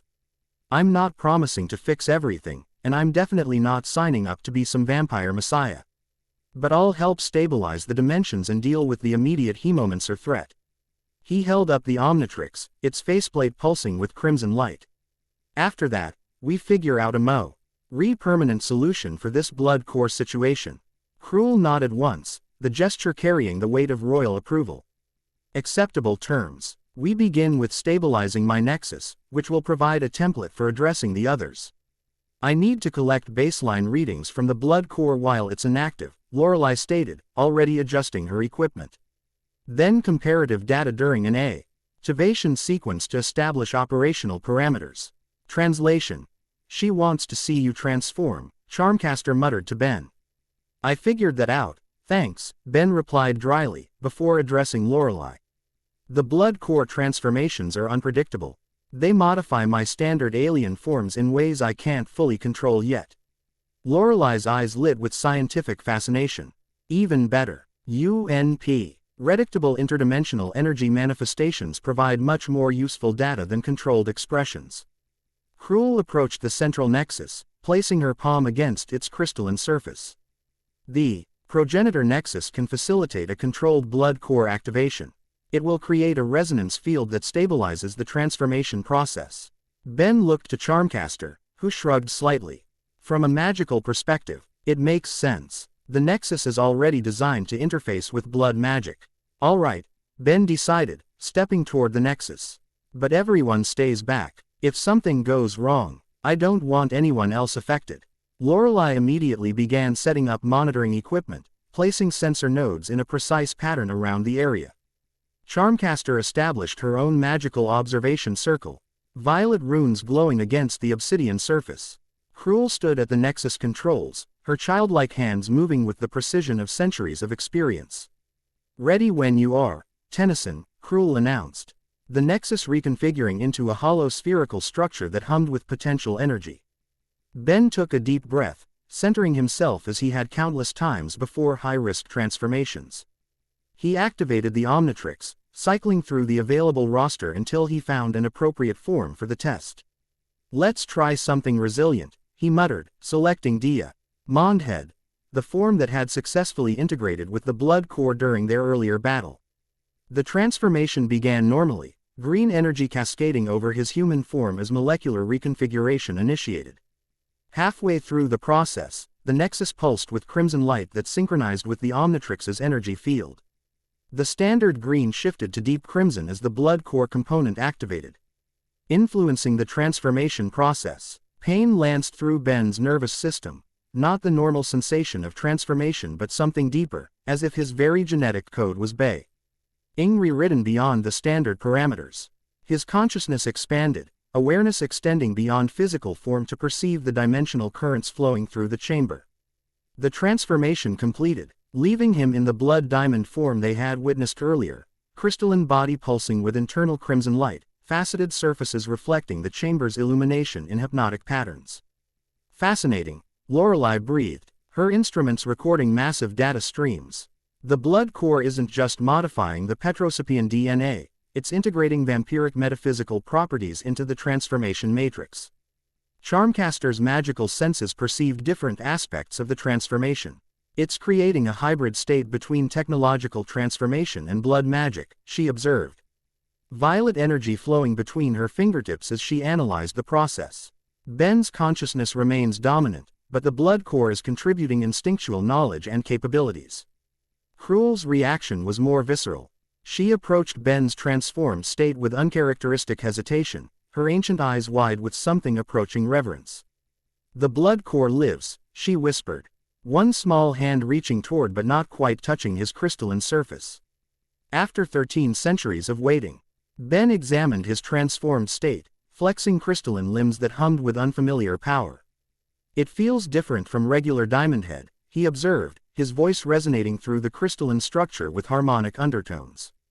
"More connected to everything." "I see. And sense the dimensional currents flowing through this chamber." He turned toward Krul, the blood diamond form's perceptions revealing aspects of her existence invisible to human senses. Beneath her childlike appearance, he could perceive the curse that bound her, metaphysical chains of ancient magic wrapped around her true form, forcing it into this diminished state.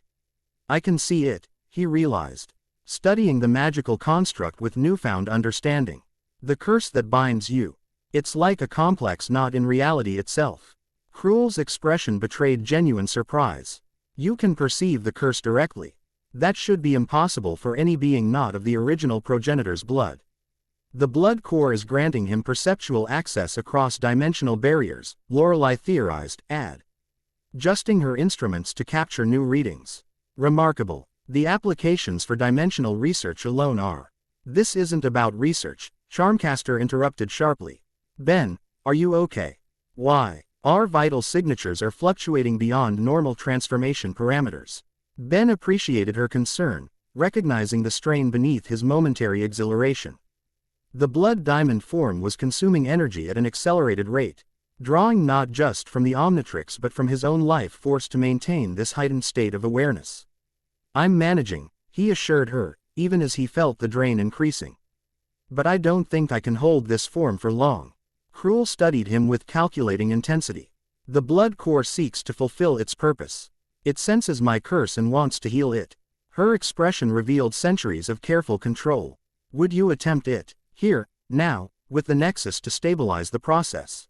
The question hung in the air, weighted with 13 centuries of suffering and hope. Ben considered the request carefully, evaluating risks against potential benefits with the strategic thinking that had replaced his youthful impulsiveness. "The Nexus is already damaged from the attack," he pointed out. "And I have zero experience with this aspect of the blood core's abilities. Attempting a full healing ritual under these conditions would be reckless." Krul's expression didn't change, but Ben sensed her disappointment. Before he could continue, however, Lorelei's instruments began emitting urgent signals. "Dimensional breach detected," she announced, studying the readings with professional detachment. Multiple entry points forming throughout the cathedral complex. Signature matches known hemomancer dimensional manipulation patterns. As if summoned by her words, the chamber's entrance rippled with distorted energy. The obsidian doorway warped, its molecular structure destabilizing as a portal forced itself into existence through sheer metaphysical pressure. "They're attempting to breach the ancestral chamber directly," Krul snarled, her childlike form belying the ancient predator's rage in her voice. "An unprecedented violation." Charmcaster's hands moved in complex patterns, violet energy forming protective barriers around their position. "They must have traced our dimensional transit. We led them straight to the Nexus."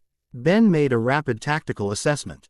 "Dr. Frost, how quickly can you deploy those dimensional stabilizers?"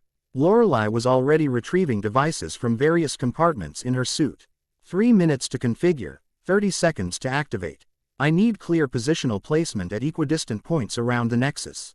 You've got it, Ben decided, the blood diamond form reconfiguring its crystalline structure for combat. Charmcaster, maintain defensive barriers. Krul, secure the Nexus. I'll handle the hemomancers. The doorway shattered inward, obsidian fragments exploding across the chamber as the portal stabilized. Figures emerged from the dimensional breach, humanoid shadows similar to those they'd encountered in Ben's dimension, but more substantial, wearing ornate armor crafted from what appeared to be crystallized blood. Their leader stepped forward, a tall figure whose armor was more elaborate than the others, crimson runes pulsing along its surface. When he spoke, his voice carried harmonic undertones that penetrated bone and tissue. The third progenitor, the interdimensional sorceress, and the bearer of the blood core, all gathered conveniently in one location. The Hemomancer Commander surveyed them with glowing eyes visible through his helmet's visor. Fortune favors the prepared. Ben moved to intercept, crystalline body interposing itself between the Hemomancers and his companions. Sorry to disappoint, but your preparation's about to go to waste. You're not getting the blood core or the Nexus. The commander tilted his head, studying Ben's transformed state with clinical interest. The blood core has already begun integration with your transformation matrix. Fascinating but irrelevant. The process can continue after we extract both it and the Omnitrix. He gestured to his subordinates, who deployed in a practiced formation designed to surround and isolate targets. Secure the human and the Nexus. Eliminate the others. The Hemomancers attacked with coordinated precision. Shadow tendrils and blood magic projectiles launching simultaneously from multiple vectors. Ben responded by creating a crystalline barrier that expanded outward in a radial pattern, intercepting the initial assault. Their armor resonates at specific frequencies, he called to his companions, knowledge flowing from the blood core. Blood magic can disrupt the harmonic pattern and destabilize it. Krul responded immediately, slashing her wrist with elongated nails and flinging droplets of progenitor blood that sizzled through the air like miniature comets. Where they struck Hemomancer armor, the crystallized blood structures began to dissolve, revealing the shadow entities beneath. Charmcaster adapted her magical approach, violet energy reconfiguring into patterns that mimicked blood magic frequencies. I can disrupt their dimensional anchoring, she announced, staff whirling in complex patterns. It won't banish them, but it should weaken their connection to this reality. Lorelei continued setting up her stabilizers, moving with methodical efficiency despite the chaos erupting around her. 67 seconds to full deployment, she reported, her scientific detachment unwavering even as a shadow tendril narrowly missed her head. Ben engaged 3 Hemomancers simultaneously, the blood diamond form proving ideally suited for this combat. He created crystal-line structures that resonated at frequencies designed to disrupt blood magic, knowledge flowing from the blood core guiding his tactical approach. You cannot prevent what comes, the commander stated. Advanced blood magic swirling around his armored form as he approached Ben. The age of progenitors ends. The blood core will serve new masters. I've heard that kind of talk before, Ben retorted, crystalline arms reconfiguring into serrated blades. From Vilgax, Agregor, Maltruant, beings a lot more impressive than you. They all made the same mistake, underestimating what this watch and I can do together.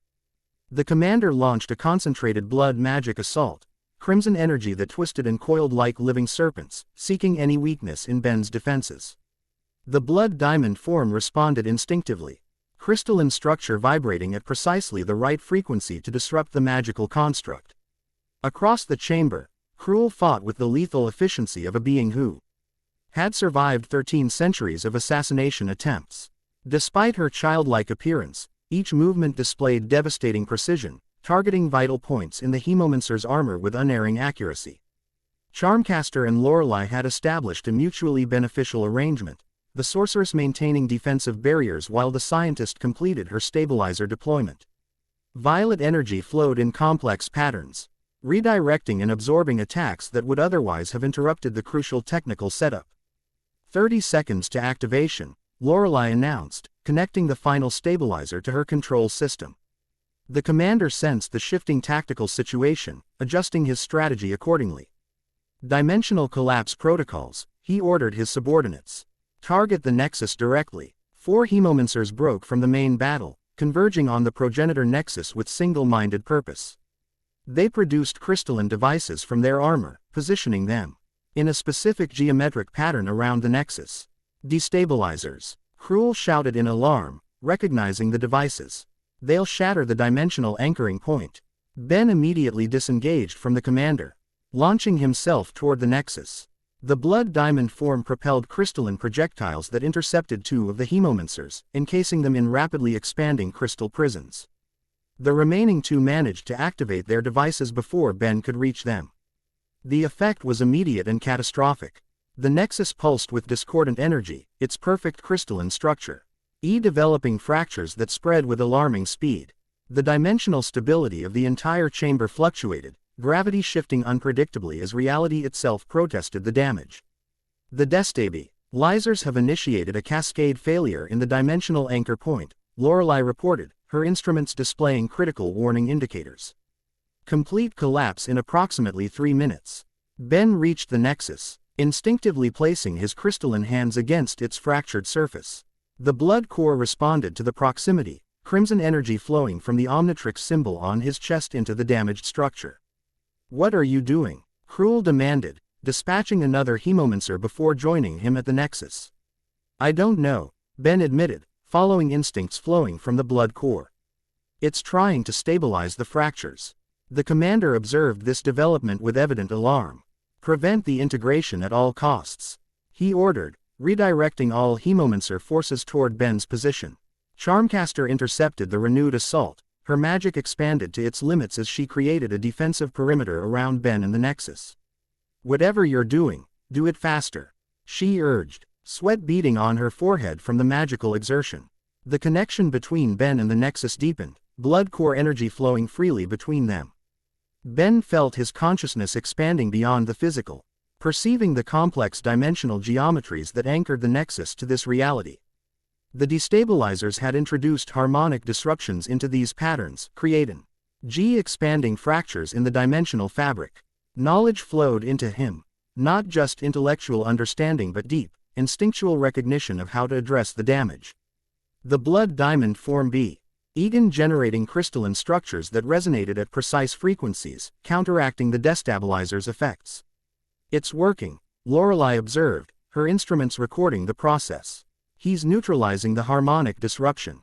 Krul watched with undisguised fascination. The blood core recognizes the progenitor nexus as part of itself. It's attempting to heal the damage. The hemomancer commander recognized the threat to his plans. Abandoning tactical caution, he launched himself directly at Ben, blood magic concentrated into a single devastating attack. "You will not interfere with the ascension," he roared, crimson energy coalescing into a blade of concentrated dimensional power. Charmcaster's barriers couldn't fully absorb an attack of such magnitude. The blood magic tore through her defenses, its trajectory aimed directly at Ben's exposed back as he focused on healing the nexus. Krul moved with blinding speed, interposing her small form between Ben and the incoming attack. The blood magic blade pierced her chest, emerging through her back in a spray of progenitor blood. "Your Majesty," Charmcaster cried in alarm, redirecting her magic to contain the wounded vampire queen. Ben turned at the commotion, horror flashing across his crystalline features as he witnessed Krul's sacrifice. The vampire queen's childlike body collapsed to the obsidian floor, the wound in her chest pulsing with corrupted energy that prevented her accelerated healing from engaging. "Fool," the commander gloated, preparing another attack. "The progenitors, time ends today." Something shifted in Ben's demeanor, a cold, calculated rage replacing his typical strategic approach. The blood diamond form pulsed with intensified crimson light as he abandoned the nexus repair to face the commander directly. "You've made a serious mistake," Ben stated, his voice resonating with harmonic undertones that shook the chamber itself. "You've forgotten what the blood core was designed to do." Before the commander could respond, Ben moved with impossible speed, crystalline form blurring as he closed the distance between them. His hand plunged directly into the commander's chest, penetrating the blood crystal armor with contemptuous ease. "It was created to heal," Ben continued, crimson energy flowing from his arm into the commander's body. "But to heal, it must first understand the nature of the damage." The commander convulsed as blood core energy invaded his system, crimson light spilling from his eyes and mouth. His armor cracked, revealing the shadow entity beneath, a being composed of corrupted vampire essence. Twisted by centuries of blood magic experimentation. "Impossible," the commander gasped, his voice distorting as the blood core energy systematically deconstructed his magical defenses. "No human can channel raw blood core power without a conversion matrix." "I'm not just channeling it," Ben corrected, the blood diamond form evolving further as it adapted to this new application of power. Crystalline structures grew more complex, fractal patterns emerging across his surface that mimicked the dimensional geometry of the Nexus itself. I'm directing it. With a final surge of power, Ben extracted his hand from the commander's chest, pulling with it a writhing mass of shadow essence, the core of the Hemomancer's power. The commander's armor collapsed, empty and lifeless, as Ben crushed the shadow essence in his crystalline grip. The remaining Hemomancers, witnessing their leader's defeat, attempted to retreat through their dimensional portal. Relay activated her stabilizers at that precise moment, the devices generating a containment field that sealed the dimensional breach. Portal locked down, she announced with professional satisfaction. They're not going anywhere. Ben turned his attention back to Krul, kneeling beside her fallen form. The wound in her chest pulsed with corrupted blood magic, preventing her progenitor healing from functioning properly. The blade carried a blood curse, Charmcaster explained, her magic working to contain but not heal the damage. It's specifically designed to counteract progenitor regeneration. Ben studied the wound with the blood core's enhanced perception, seeing the complex magical construct that sustained the curse. Without conscious decision, he placed his crystalline hand over Krul's chest. Blood core energy flowing between them. What are you doing? Charmcaster asked, concern evident in her voice. Healing her, Ben replied simply, allowing instinct to guide his actions. It's what the blood core was made for. The connection deepened, crimson energy flowing from the Omnitrix symbol on his chest into Krul's wound. Ben's consciousness expanded once again, perceiving not just the immediate damage but the ancient curse that had trapped her in a child's form for centuries.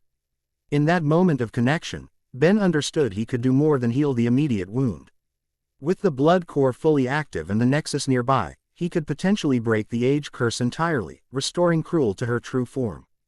The temptation was powerful, to complete the blood core's RPOSE and free at least one vampire queen from her ancient suffering. But strategic caution prevailed. The Nexus remained damaged, the chamber's dimensional stability compromised. Attempting a full RSE breaking ritual under these conditions risked catastrophic feedback that could accelerate the dimensional collapse. Instead, Ben focused the blood core's energy solely on the immediate wound, neutralizing the blood curse that prevented healing and repairing the physical damage to Krul's body. Crimson light pulsed between them, the corrupted energy dissolving under the blood core's influence. Krul gasped, her back arching as progenitor healing engaged, accelerated by the blood core's assistance. The wound closed completely, leaving not even a scar to mark its existence. Her crimson eyes flew open, focusing immediately on Ben's crystalline form above her. You healed me, she stated, surprise evident in her typically controlled voice. Without completing the ritual, one problem at a time, Ben replied, withdrawing his hand as the healing completed. The full ritual would be too dangerous with the Nexus damaged and dimensional stability compromised. Krul sat up, her childlike body moving with renewed vigor despite the massive blood loss she had experienced. A prudent decision, she acknowledged, though Ben detected a hint of disappointment beneath her composed exterior. Lorelei approached, her instruments recording the aftermath of the healing process. Fascinating. You established a controlled energy transfer without triggering a full dimensional resonance cascade. The mathematical precision required for such selective application is, maybe save the scientific analysis for when we're not in a collapsing dimension. Charmcaster suggested pointedly, violet energy still flowing from her hands as she worked to stabilize the chamber's fluctuating reality. Right, Lorelei conceded, returning to her stabilizer control system. The dimensional anchoring is still compromised. My stabilizers can maintain integrity for approximately 47 minutes, but after that, this entire pocket dimension will collapse, taking a significant portion of this reality with it. Ben turned his attention back to the damaged Nexus, assessing options with tactical efficiency. Can the Nexus be moved to a different location? Somewhere stable enough to conduct proper repairs? Krul shook her head. The progenitor Nexus is bound to this dimensional pocket. Moving it would require severing that connection, which would destroy it completely.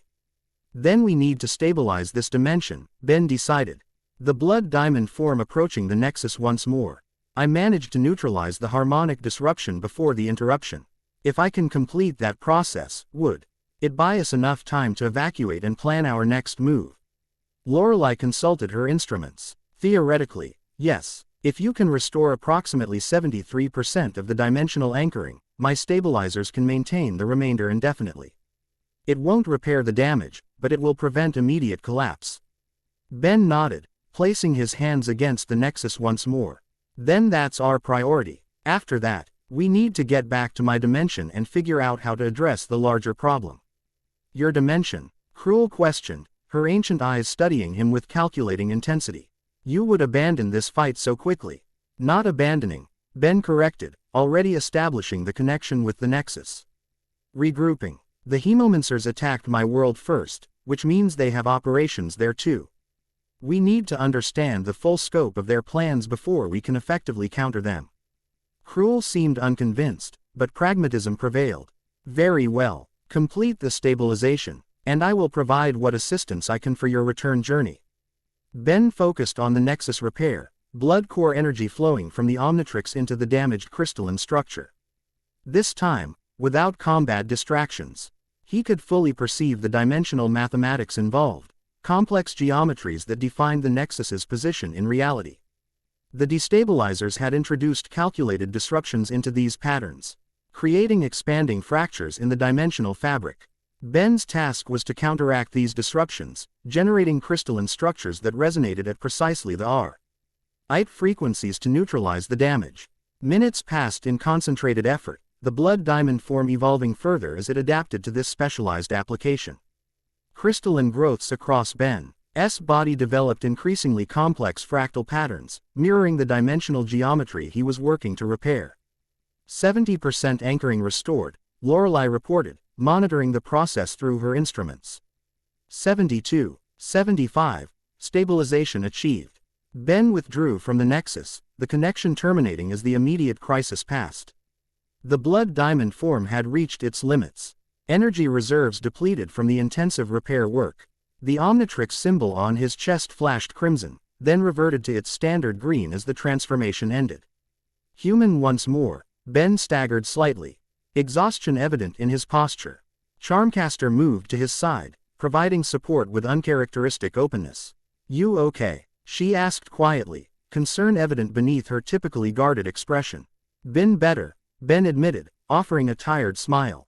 The blood core transformations drain energy a lot faster than standard ones. Lorelei continued monitoring her instruments, apparently satisfied with the stabilization results. Dimensional integrity holding at 78% of baseline. We have approximately 4 hours before degradation reaches critical levels again. More than sufficient for evacuation and strategic planning. Krul approached, her childlike form moving with the grace of centuries of practice. Despite her recent injury, she showed no signs of weakness or fatigue. You have fulfilled your part of our arrangement, Benjamin Tennyson. You protected my Nexus and provided insight into the blood core's nature. She gestured toward the chamber entrance, where the obsidian doorway had reconstituted itself following the Hemomancer incursion. I will escort you to a secure location where we can discuss your return to your dimension and our content. UED cooperation against the Hemomancer threat. Ben nodded, too exhausted to argue logistics at this point. Lead the way, Your Majesty. They ascended the spiral staircase, leaving the ancestral chamber behind. The cathedral above showed signs of the recent battle, damaged architecture, scorch marks from magical combat, occasional bloodstains that no one commented on. Krul's forces had clearly secured the complex. Uniformed vampire guards stationed at strategic positions throughout the structure. The Vampire Queen led them to what appeared to be a war room, a circular chamber with a massive tactical display at its center, showing real-time information about territorial control throughout the city. Vampire nobles in military attire worked at various stations, monitoring defensive positions and troop movements. The civil war continues despite our victory here, Krul explained, gesturing toward the display where significant portions of the city glowed red, indicating enemy control. Arid Badori's forces still hold the eastern districts, and other noble houses watch from the sidelines, waiting to see who emerges victorious. Politics, Charmcaster observed dryly. Same in every dimension. Krul's lips curved in the ghost of a smile. Indeed, she turned to Lorelei. You have the means to return them to their dimension.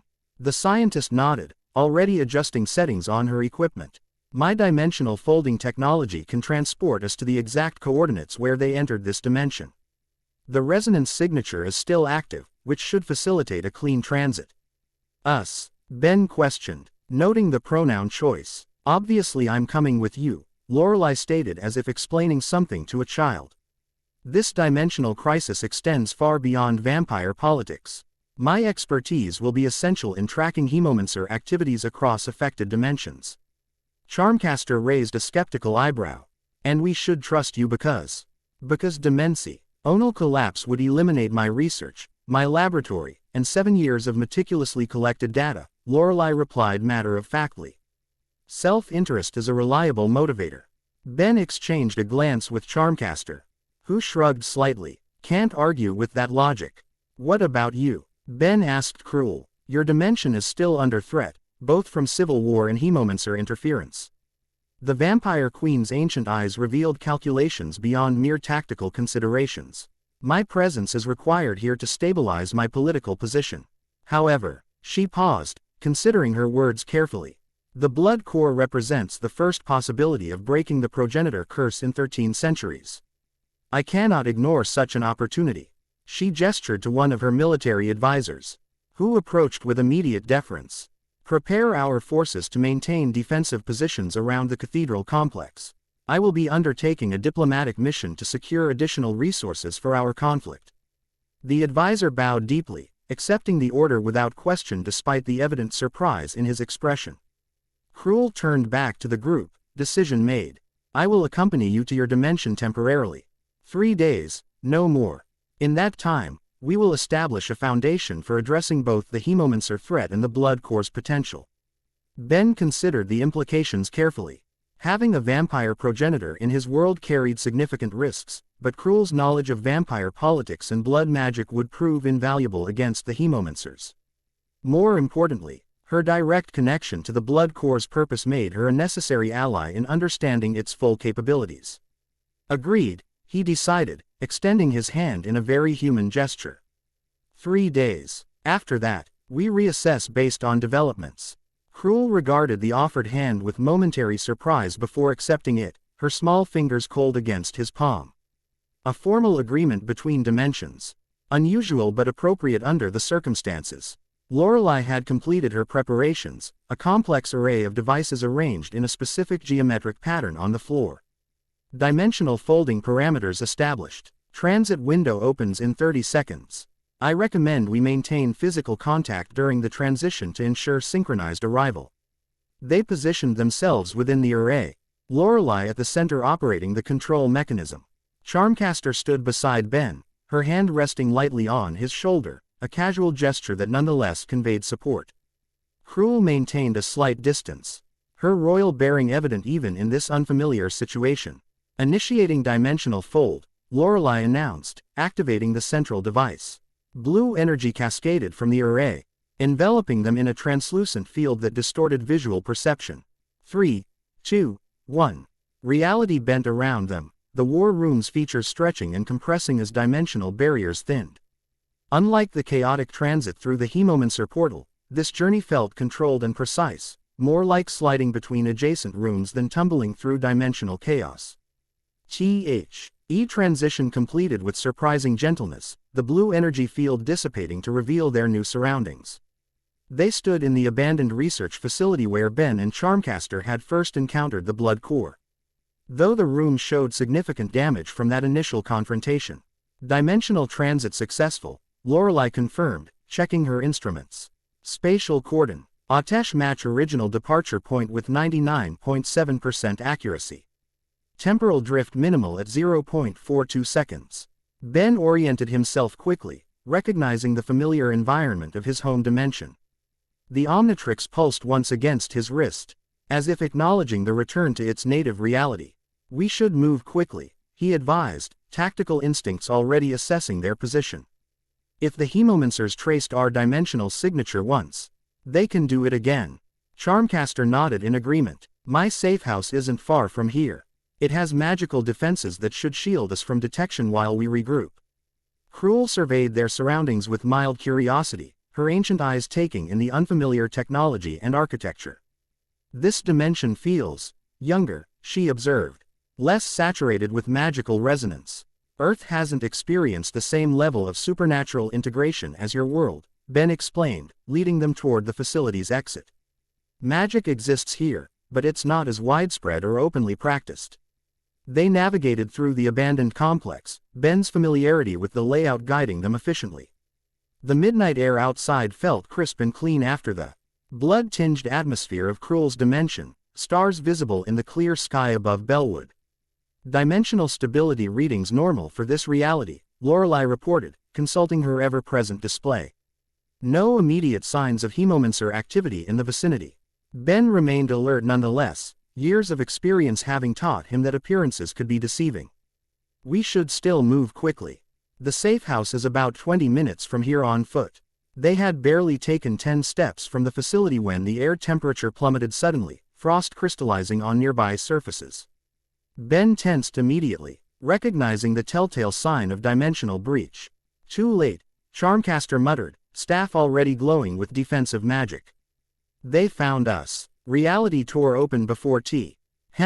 Not the controlled dimensional fold Lorelei had created, but a jagged, violent breach that leaked shadowy essence into their dimension. Hemomancers emerged from the rift, more numerous and heavily armed than those they had faced in Krul's dimension. Their leader stepped forward, not the commander Ben had defeated, but a taller, more imposing figure whose armor pulsed with complex runic patterns. When he spoke, his voice carried harmonics that made the air itself vibrate. The bearer returns to his native dimension, bringing progenitor royalty as a bonus. The hemomancer studied them with glowing eyes that shifted color with each blink. The Grand Magister will be pleased with today's harvest. Ben reached for the Omnitrix, acutely aware of his depleted energy reserves. The blood core transformations had drained him significantly, and he wasn't certain he could maintain another enhanced form for long. You people really don't learn, do you? He challenged, buying time as the Omnitrix recharged. Your commander tried this approach in Krul's dimension. It didn't end well for him. The hemomancer tilted his head, amusement evident in his posture. Commander Vrog was but a pawn. I am Archmagister Sindril, right hand of the Grand Magister himself. He gestured casually, and reality rippled around them. Your previous victory means nothing in the greater game. Charmcaster moved to Ben's side, violet energy flowing around her hands. I'm detecting blood magic signatures orders of magnitude more powerful than what we faced before, she warned quietly. This one's the real deal.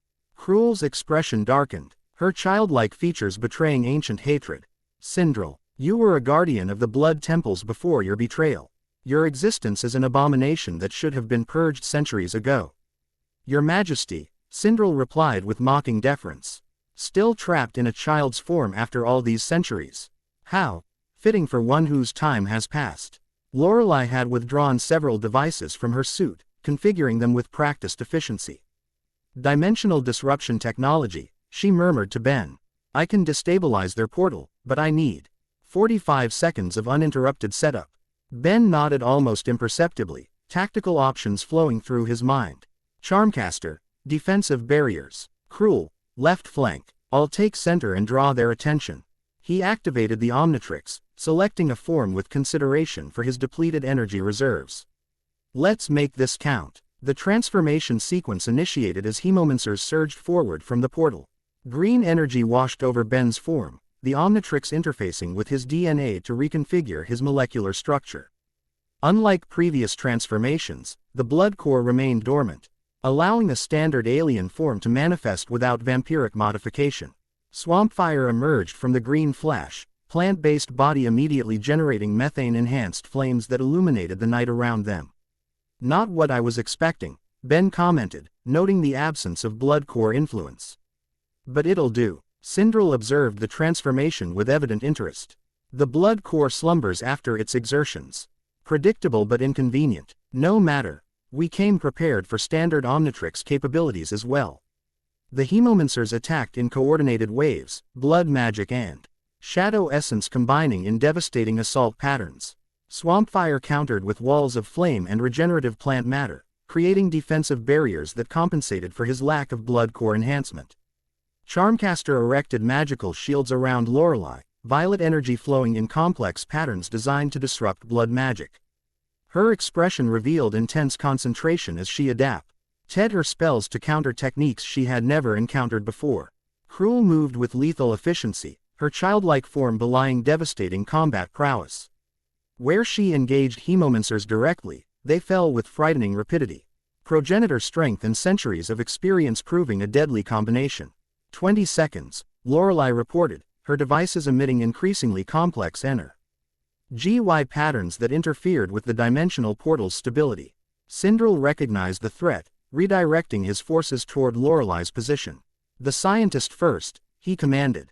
Then the sorceress. The progenitor and bearer we take alive.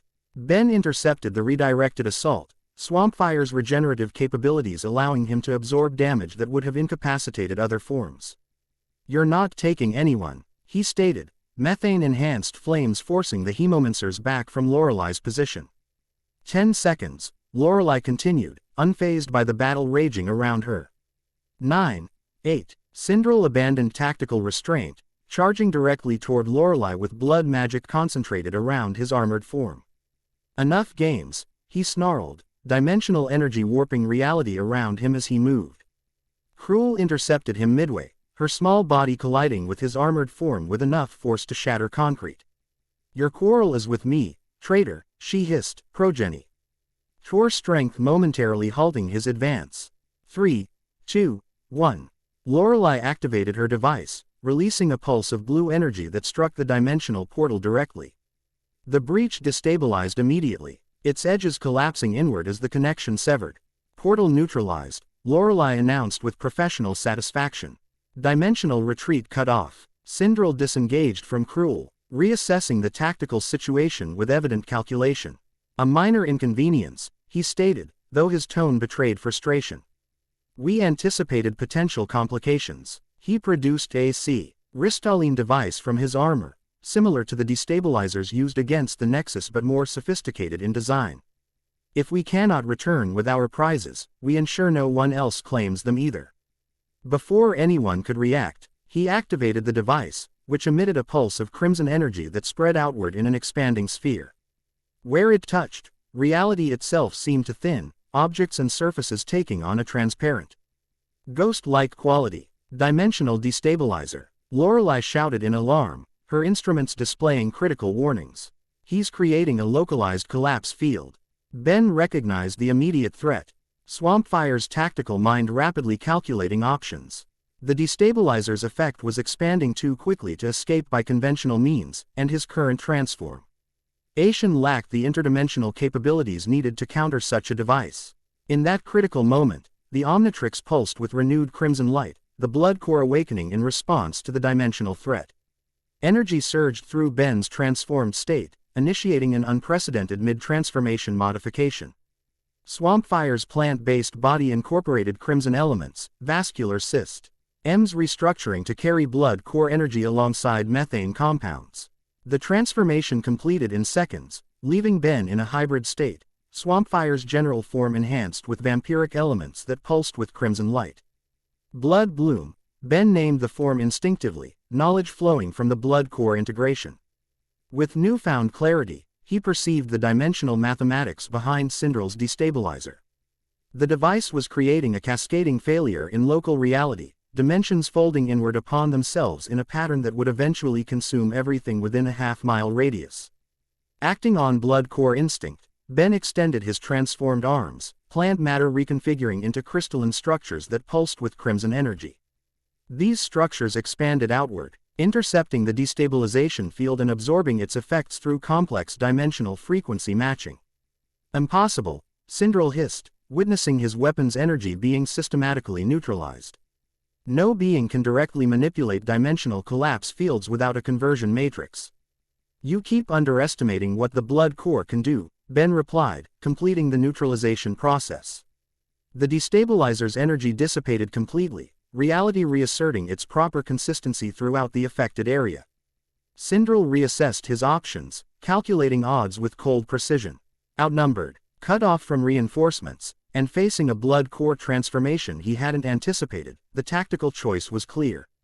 This encounter is concluded, he announced, producing a second device from his armor. But the war continues. Before anyone could stop him, he activated the device, creating a localized dimensional fold around himself and his remaining forces. Unlike the portal they had arrived through, this method required no stable gateway, a last resort extraction technique that carried significant risks.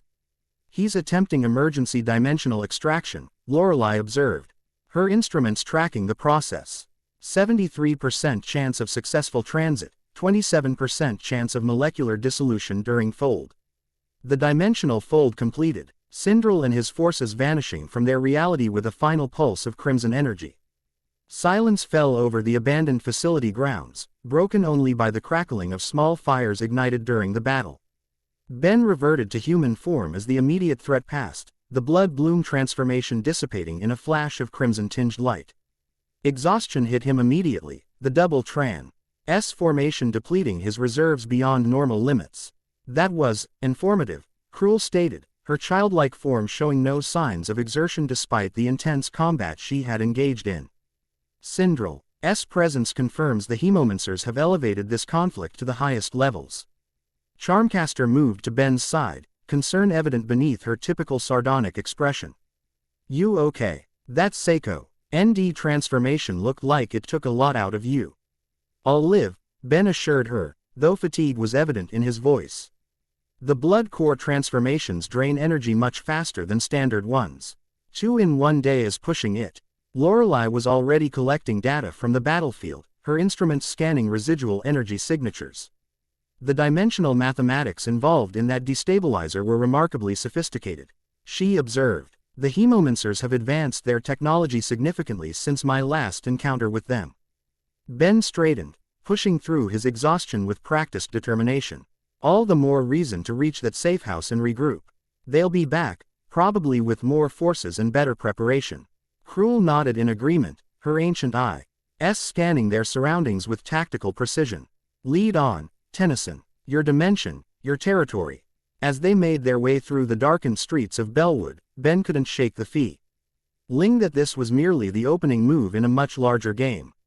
The blood core pulsed occasionally against his wrist, a reminder of the power and responsibility he now carried, not just for his own dimension, but for vampire queens cursed across multiple realities. Whatever came next, one thing was certain, the rules of engagement had changed forever. Chapter 2 End Chapter 3, Dimensional Threads. Morning light spilled through reinforced windows, casting geometric patterns across Lorelei Frost's laboratory floor. Unlike the Gothic architecture of Krul's domain or the industrial abandonment of the research facility, this space existed at the intersection of cutting-edge science and esoteric theory. Holographic displays projected multidimensional models that rotated in perpetual analysis. Equipment hummed with energy drawn from sources Ben couldn't begin to identify. Chalkboards covered entire walls, filled with equations so complex they seemed more like abstract art than mathematics. Ben studied his reflection in a polished metal surface, noting the dark circles beneath his eyes and the new intensity in his gaze. 24 hours had passed since their narrow escape from Sindral and the Hemomancers. 24 hours of preparation, explanation, and growing unease. You look terrible, Charmcaster observed, appearing beside him with 2 steaming mugs. She offered one, the rich aroma of coffee momentarily cutting through his fatigue. Though considering yesterday's double blood core transformation, I'm surprised you're standing at all. Ben accepted the mug gratefully. Thanks for the vote of confidence. The coffee tasted expensive, far better than anything typically found in a scientific laboratory. Where did you find actual coffee in this place? I thought I lived on nutrient solutions and pure caffeine tablets. I have my ways, Charmcaster replied with a mysterious smile that reminded Ben of their complicated history. After 13 interdimensional magical catastrophes together, I've learned to pack essentials. 13. Ben raised an eyebrow, the familiar banter momentarily lightening his mood. I count 12, unless you're counting that incident in Friedkin University's basement. That absolutely counts. She took a sip from her own mug, violet eyes studying him over the rim. Anodite transformation crystals, a malfunctioning chronosepian time drive, and your brilliant idea to just try turning it off and on again. Definitely counts. The memory brought a genuine smile to Ben's face, a welcome respite from the weight of their current situation. Before he could respond, Lorelai's voice called from across the laboratory. Blood core activity detected. The dimensional physicist stood before a particularly complex holographic display. Platinum blonde hair disheveled from hours of continuous work. Despite her rumpled appearance, her gray eyes remained laser-focused on the data streams. "Bearer, I need readings immediately." Ben suppressed a sigh. Since their arrival at Lorelai's interdimensional research facility, hidden beneath an unassuming brownstone in downtown Bellwood, the scientist had referred to him exclusively as "Bearer." Her clinical approach to the blood core situation was both useful and increasingly irritating. "The bearer has a name," he reminded her, crossing the laboratory floor. Equipment hum. D. In response to the Omnitrix's proximity, sensors automatically adjusting to monitor its energy signature. Irrelevant to the current data collection, Lorelai replied without looking up. "The blood core is exhibiting autonomous activity patterns consistent with information processing. It's analyzing dimensional data independent of your conscious input." Ben examined the holographic display, recognizing energy patterns similar to those he'd experienced during transformations. It's been doing that since it integrated with the Omnitrix. Downloading information about vampire bloodlines, dimensional coordinates, historical events. Quote, "Not downloading," Lorelai corrected, adjusting the display to highlight specific energy fluctuations. "Creating. These pattern matrices are newly formed data structures, not pre-existing information being transferred. The blood core is actively analyzing our dimensional transit and synthesizing new connections." Charmcaster joined them, her magical sense perceiving aspects of the energy patterns invisible to standard instrumentation. "She's right. That's not passive data transfer, it's active intelligence processing new information." Her expression darkened, which raises concerning questions about exactly what the blood core is. "It is precisely what we need to discuss." All three turned to find Krul standing in the doorway connecting the laboratory to the facility's living quarters. Despite spending the night in an unfamiliar dimension, the vampire queen appeared immaculate in clothing Lorelai had provided, a simple black ensemble that somehow managed to look regal on her childlike form. Her pink hair cascaded perfectly around her face, framing ancient eyes that had witnessed centuries of history. "I have completed my assessment of this facility's defensive capabilities," she announced, entering the laboratory with measured steps. "Adequate against conventional threats, though the magical barriers require significant enhancement to repel focused hemomancer attacks." "Already on it," Charmcaster replied, gesturing toward the ceiling where violet runic patterns had been inscribed overnight. "Layered protection against blood magic, dimensional scrying, and targeted breach attempts. Not permanent, but it'll hold for now." Krul acknowledged this with a slight nod before turning her attention to Ben. "The blood core grows more active. You feel it, yes. The increasing pressure against your consciousness, the fragments of knowledge appearing in your mind unbidden." Ben hadn't shared this development with the others, but he found himself nodding. Since their return to his dimension, the blood core's presence had grown more pronounced, not just during transformations but in quiet moments. Ancient knowledge would surface without warning. Vampire languages he'd never studied suddenly comprehensible, combat techniques from centuries past emerging in his muscle memory. "It's becoming more integrated," he admitted, TTING down his coffee mug on a nearby workbench. "Not just with the Omnitrix, but with me. As designed," Krul stated, her tone revealing no surprise. The blood core was created to form symbiotic bonds with suitable hosts. Though it was intended for vampire physiology, not human. Her ancient eyes studied him with calculated intensity. "Your continued survival suggests remarkable compatibility. Or perhaps remarkable stubbornness." Lorelai's instruments beeped insistently, drawing her attention back to the displays. Symbiotic integration accelerating. Neural pathway development increased by 17% since yesterday's readings. She looked up, genuine scientific fascination overwhelming her typically detached demeanor. "Your brain is physically rewiring to accommodate the blood core's NCE without compromising your baseline consciousness. Unprecedented adaptation rate. That's not comforting," Ben replied, instinctively touching the Omnitrix. The device pulsed warmly against his wrist, as if responding to his concern. It shouldn't be comfortable, Krul stated bluntly. The blood core contains the collective essence of vampire knowledge accumulated over millennia. No being, human or vampire, has ever contained its full potential. Her childlike face betrayed momentary emotion, something approaching envy. Even the progenitors themselves could only channel specific aspects of its power. Charmcaster's protective instincts surfaced, her posture shifting subtly as she moved closer to Ben. And yet you're perfectly fine with it rewiring Ben's brain. What happens when the integration completes? Will there be anything left of him, or just a blood core puppet wearing his face? The accusation hung in the air, tension building between the sorceress and the vampire queen. Ben intervened before the confrontation could escalate, his voice calm but firm. That's what we need to figure out, he stated, intentionally placing himself between them. The blood core chose me for a reason. Instead of fighting about what might happen, let's focus on understanding why it happened and how to control it. Lorelei, oblivious to the emotional undercurrents, continued analyzing her data. Controlling symbiotic integration requires establishing dominance hierarchies within the neural network.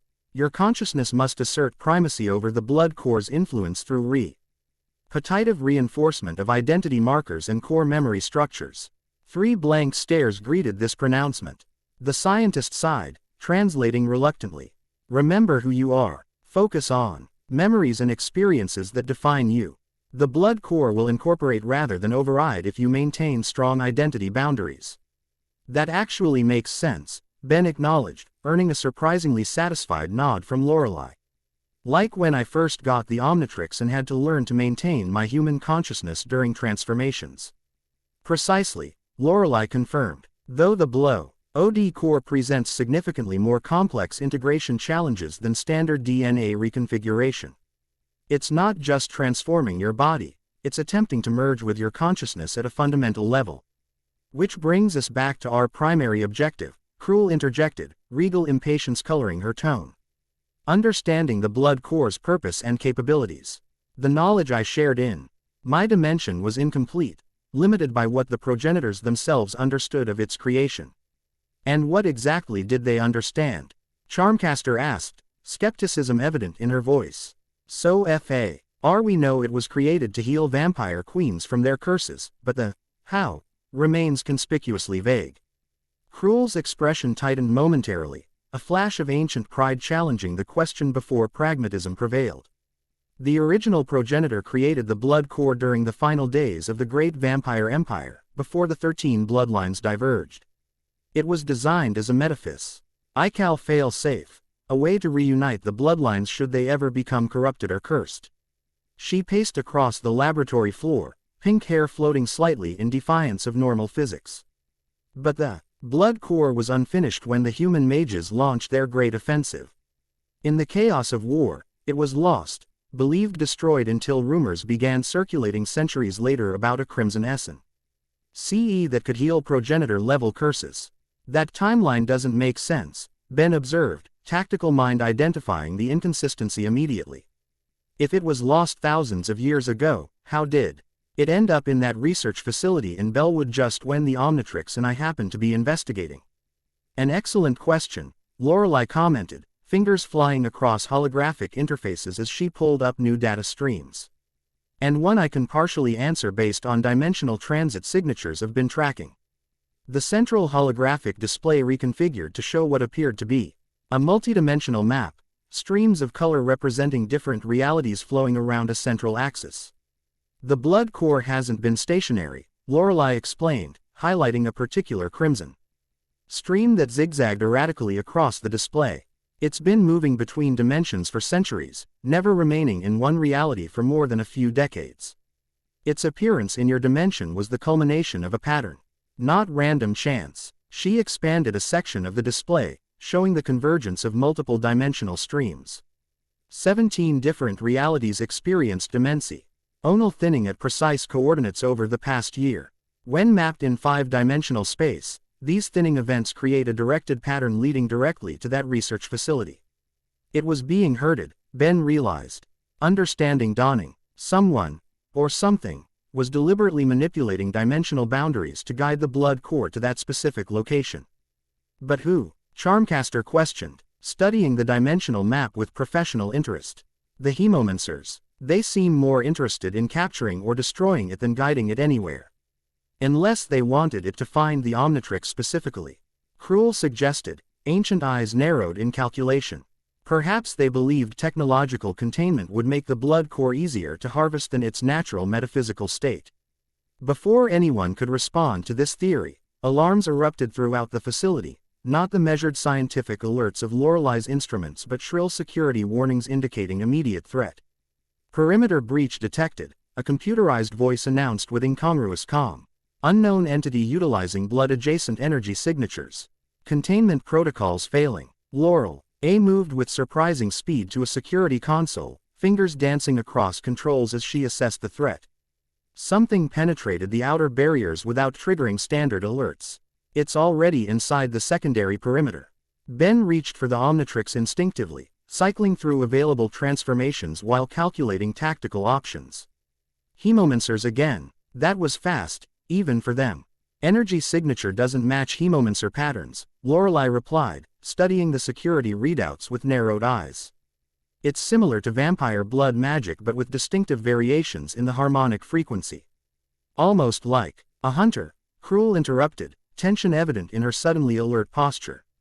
Specifically, a vampire hunter utilizing blood magic against its original wielders. Her childlike face hardened with ancient recognition. A Sunstrider. The name meant nothing to Ben, but the reaction it provoked in both Krul and Lorelei spoke volumes. The scientist Amelia Telly activated additional security protocols, while the vampire queen moved into a defensive stance that belied her youthful appearance. What's a Sunstrider? Ben asked, continuing to cycle through alien options on the Omnitrix. Trouble, Charmcaster answered before the others could respond. Her magical senses had detected the intruder's approach, violet energy already gathering around her hands in preparation. I'm picking up structured magic with military precision. Whoever this is, they're trained for combat against supernatural entities. The laboratory door slammed open with explosive force, torn from its reinforced hinges by a surge of golden energy that crackled with barely controlled power. In the doorway stood a woman whose presence commanded immediate attention, tall and fully built with copper-red hair pulled back in intricate warrior braids. Her bronzed skin bore ritual markings that pulsed with internal light, and her amber eyes blazed with focused intensity. She wore what appeared to be ceremonial armor of an unfamiliar design, segmented plates crafted from a golden metal that absorbed light rather than reflecting it, inlaid with runes similar to but distinct from those used in vampire blood magic. At her hip hung a curved blade whose edge seemed to drink in surrounding illumination, creating a visual distortion around its perfectly honed surface. Progenitor, the woman stated, her voice carrying the rhythmic cadence of a culture Ben couldn't identify. Her gaze fixed on Krul with predatory focus. You have violated the seventh accord by entering T's protected dimension without Sunstrider sanction. Before anyone could respond, her attention shifted to Ben, specifically to the Omnitrix on his wrist. Her expression transformed from focused hostile ity to something approaching reverent shock. The blood core, she whispered, dropping immediately to one knee in a warrior's salute, fist pressed to her chest. After 7 generations of watching, the prophecy manifests. The laboratory fell into confused silence, the anticipated attack replaced by this unexpected deference. Ben exchanged bewildered glances with Charmcaster, who responded with an equally perplexed shrug. Krul recovered first, ancient diplomatic experience allowing her to adapt to the sudden shift. Rise, Sunstrider. Your vigilance honors your bloodline, but as you can see, circumstances have evolved beyond standard protocols. The woman rose with fluid grace, amber eyes never leaving the Omnitrix. I am Naya Sunstrider, guardian of the 7th Ward and keeper of the Blood Covenant. My order has monitored this dimension for vampire incursion for 3 centuries. Her gaze hardened as it returned to Krul, including progenitor-level threats. Not a threat, Ben interjected, stepping forward with the practiced confidence of someone accustomed to diffusing tense first contacts. More of an alliance of necessity. I'm Ben Tennyson. I know who you are, bearer, Naya replied, her formal tone softening slightly. Your reputation extends across dimensions, though usually for alien threats rather than vampire politics. Lorelei emerged from behind her security console, Scientific curiosity overcoming caution. Your dimensional transit didn't register on my sensors until you were already inside the facility. What methodology are you employing to mask your approach vector? Naya regarded the scientist with cool assessment. Frost, your reputation also precedes you, though not favorably among the conclave of wardens. Her attention returned to Ben, dismissing Lorelei entirely. The blood core's activation has triggered dimensional ripples across 17 realities. The Hemomancer resurgence threatens the stability of the Great Accords. We're aware, Ben confirmed, studying the warrior with tactical assessment. Her combat stance, equipment quality, and the precision of her entrance all suggested exceptional training and experience. A potential ally, if her initial hostility could be redirected. We've had run-ins with them in multiple dimensions already. What's your stake in this? Naya's hand rested on her sword hilt, not threatening but prepared. The Sunstrider Covenant predates the vampire curses. When the 13 bloodlines were first corrupted, my ancestors swore to maintain dimensional boundaries and prevent cross-reality vampire contamination. Pride straightened her already impressive posture. For 27 generations, we have honored this sacred duty. Yet you knelt to the blood core, Charmcaster observed, Viol. Chi energy still swirling cautiously around her fingers. That suggests your sacred duty involves more than just keeping vampires in their assigned dimensions. Something flickered across Naya's expression, a complexity beneath the warrior facade. The blood core represents both our greatest hope and most terrible responsibility. Its awakening signals the potential end of our vigilance, for better or worse. You knew this would happen, Ben realized, pieces connecting in his tactical assessment. Your order has been waiting for the blood core to activate. Naya inclined her head in confirmation. It was prophesied that the blood core would one day find a worthy vessel, neither vampire nor mage but something uniquely balanced between worlds. When that occurred, the Sunstriders would face our final test. To assist in the healing of the 13 bloodlines or to prevent it at all costs. Her amber eyes studied Ben with uncomfortable intensity. Until this moment, I did not know which path my duty would require. The implicit question hung in the air, had she come as ally or executioner? Ben met her gaze steadily, years of facing down galactic threats having taught him the value of direct confrontation. And now, he asked simply. A ghost of a smile touched Naya's stern features. Now I must evaluate whether you are truly the vessel of prophecy or merely another piece in the Hemomancer's grand manipulation. Her hand left her sword hilt, a small but significant gesture of de-escalation. The blood core's choice of vessel was unexpected. Human physiology should not withstand its influence without corruption. He's more resilient than most humans, Charmcaster commented, her own defensive posture relaxing marginally. Trust me, I've tried to kill him several times. It never takes. Your loyalty inspires confidence, Naya replied dryly, revealing an unexpected capacity for humor beneath her formal exterior. Krul had remained unusually silent during this exchange, ancient eyes calculating political implications with the experience of centuries. Now she stepped forward, childlike form somehow managing to project regal authority. The Sunstrider presence changes our strategic position, she stated, addressing Ben directly. Their order possesses knowledge of the blood core's history beyond even what the progenitors preserved. If she has chosen to observe rather than attack, we should exploit this opportunity. Exploit. Naya's expression hardened momentarily. Typical progenitor perspective. The blood core is not a resource to be harvested but a responsibility to be honored. Regardless of semantics, Lorelei interjected, scientific focus overriding diplomatic sensitivity. Your presence provides additional data points for our analysis. The Unstrider Order's historical records could fill critical gaps in our understanding of the blood core's purpose and capabilities. Ben held up a hand, cutting through the developing tension with practiced authority.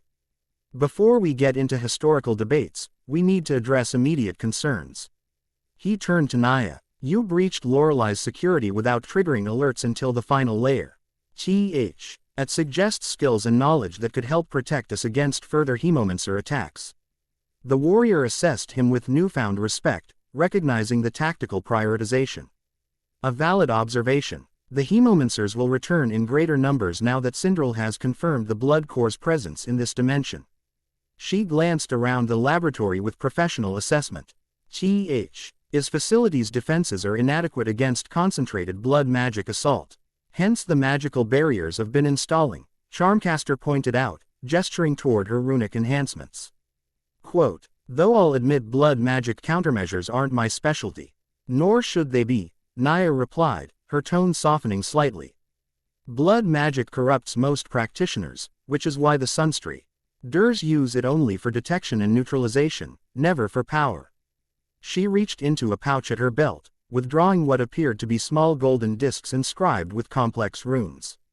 These ward anchors, placed at cardinal points throughout the facility, will establish a blood magic null field. Hemomancers entering this space will find their abilities significantly diminished. She offered one of the discs to Charmcaster, a professional courtesy between magical practitioners. The sorceress accepted it with evident curiosity, violet energy flowing over its surface as she analyzed its construction. Impressive work, Charmcaster acknowledged, genuine appreciation overcoming her typical skepticism. The rune matrices are self-sustaining through ambient energy conversion. No need for constant magical maintenance. Practicality is valued among those who guard dimensional boundaries for centuries, Naya replied, the ghost of a smile returning briefly to her stern features. Ben Watt shed this exchange with tactical satisfaction. The tentative professional respect between Charmcaster and Naya represented a potential alliance that would strengthen their position against the Hemomancers. Lorelei's scientific expertise, Charmcaster's magical knowledge, Krul's progenitor experience, and now Naya's specialized training in vampire hunting, each brought unique capabilities to their growing coalition. If you're offering these defenses, I assume that means you've decided we're not a threat. Ben asked directly, preferring clarity to diplomatic ambiguity. Naya studied him with that same uncomfortable intensity, amber eyes seeming to look beyond his physical form. I have decided to observe further before making final judgment. The Blood Core's choice of you as vessel suggests possibilities not covered in our ancient texts. She gestured toward the Omnitrix. Our prophecies spoke of the Blood Core finding a vessel of balance, one who could walk between worlds without corruption. They did not mention Galvan transformation technology or interdimensional peacekeepers. The universe enjoys its surprises, Ben replied with a hint of his old cockiness. So does that make us temporary allies against the Hemomancers. Conditional allies, Naya corrected, warrior discipline reasserting itself. I will assist in protecting this facility and contribute to understanding the Blood Core's activation. In exchange, I will evaluate whether you are truly the prophesied vessel or merely another pawn in a game beyond your comprehension. Fair enough, Ben decided, extending his hand in the human gesture of agreement. Welcome to the team, conditionally. Naya regarded the offered hand briefly before clasping his forearm in a warrior's grip instead. Until fate reveals its purpose, bearer of the Blood Core. Quote, the moment of accord was interrupted by a sudden alert from Lorelei's instruments, not the security warnings of before but scientific monitoring systems detecting energy fluctuations. The dimensional physicist moved immediately to her console, analyzing the incoming data with practiced efficiency. Blood Core activation detected, she announced, gray eyes widening at the readings. Autonomous energy surge without transformation initiation. Ben felt it simultaneously, a warm pulse from the Omnitrix, followed by a sensation of pressure behind his eyes.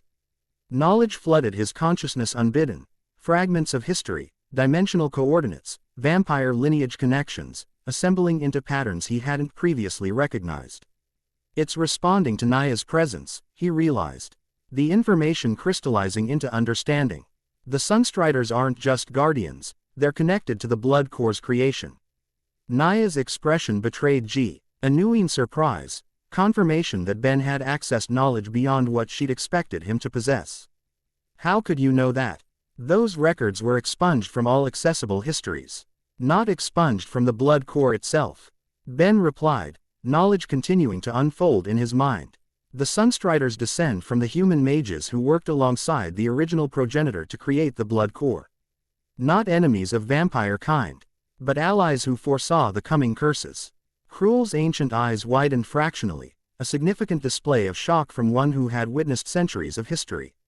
That contradicts everything the progenitor houses have preserved about the great curses. The human mages were believed to be the originators of the corruption, not allies against it. History written by the victors. Charmcaster murmured, violet eyes studying Naya with renewed interest.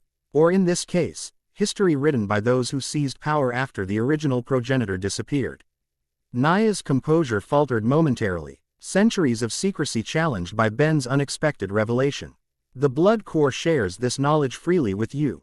Without rituals or preparation. Not exactly freely, Ben admitted, pressing his palm against his temple where pressure continued to build. It's more like forced downloads of information triggered by specific stimuli. Your presence activated access to Sunstrider historical records stored within the blood core's memory. Lorelei observed this development with clinical fascination, instruments recording every fluctuation in the Omnitrix's energy signature. Fascinating. The blood core possesses contextual information release protocols based on environmental triggers. It's not just a metaphysical construct but a sophisticated information storage and retrieval system. It's more than that, Ben stated, pieces connecting with increasing clarity. The blood core isn't just storing information, it's storing actual consciousness fragments. Memories with emotional context, personal perspectives, strategic assessments. He looked up, understanding dawning. It contains portions of the original progenitor's consciousness, Preza. RVED like a complex biological backup system. Krul stepped forward, childlike face unable to fully mask the shock this revelation provoked. You have access to the first one's thoughts. His actual consciousness. For the first time since they'd met, the Vampire Queen's carefully maintained composure cracked, revealing the weight of 13 centuries of cursed existence. What does he say about the curses? About our suffering. The rawness of her question hung in the air, centuries of pain distilled into a single moment of vulnerability. Ben felt the blood core respond to her emotion, crims. On energy pulsing beneath the Omnitrix's surface as information continued to flow. He didn't create the curses, Ben answered softly, the truth unfolding in his mind. The first one was betrayed by his own council, 13 disciples who coveted his power and immortality. They couldn't kill him directly, so they created the great curses to bind and diminish the bloodlines. He looked directly at Krul, understanding the weight of this revelation. Your childlike form, the other queen's sufferings, these weren't inflicted by human mages but by vampire elders who rewrote history to conceal their betrayal. Silence fell across the laboratory, the magnitude of this historical revision stunning even Lorelei into momentary speechlessness. Krul's ancient eyes reflected emotions too complex for her childlike face to express, 13 centuries of belief challenged in an instant. That's why the blood core was created, Ben continued, the knowledge flowing more smoothly now as his mind adapted to the information transfer. The first one foresaw the betrayal but couldn't prevent it directly. He created the blood core as a long-term solution, a way to eventually break the curses and restore balance to the vampire bloodlines. Naya's stern features had softened into solemn confirmation. This is the truth preserved among the Sunstrider elders, passed down through 27 generations. The human mages who helped create the blood core were sworn to protect it until a worthy vessel emerged, one who could withstand its power without corruption. She studied Ben with renewed intensity. Our texts speak of a vessel who walks between worlds, carrying neither vampire blood nor mage essence yet able to channel both. For centuries, we believed this to be metaphorical. Yet here you stand. A human who transforms into multiple species, maintaining your core identity through each change. The Omnitrix, Charmcaster realized, pieces connecting in her analytical mind. It's not just compatible with the blood core by coincidence, it's the perfect delivery system. Alien transformation technology that already maintains consciousness continuity through genetic reconfiguration. Lorelei's fingers flew across her instruments, recalibrating sensors to account for this new understanding. The mathematical probability of such precise compatibility occurring randomly is effectively zero. This suggests deliberate manipulation of timeline events to ensure the blood core and Omnitrix would eventually intersect. The first one was known to perceive time differently than other beings, Krul stated. Ancient knowledge surfacing through her shock. Legends claim he could glimpse potential futures, though never with perfect clarity. Ben absorbed these implications, tactical mind assessing the strategic picture this new information painted. So the blood core contains fragments of the first one's consciousness, was designed to break curses created by vampire elders rather than human mages. and somehow engineered events across thousands of years to ensure it would eventually merge with the Omnitrix. He looked down at the device on his wrist, its familiar green surface now occasionally pulsing with crimson light. No pressure or anything. The vessel's burden is not meant to be carried alone, Naya stated, formal tones softening slightly. The prophecies speak of companions drawn from across dimensions, guides who represent different aspects of the blood core's purpose. Her amber eyes swept across the laboratory, taking in each person present. The progenitor queen seeking healing. The dimensional scientist seeking understanding. The sorceress seeking balance between worlds.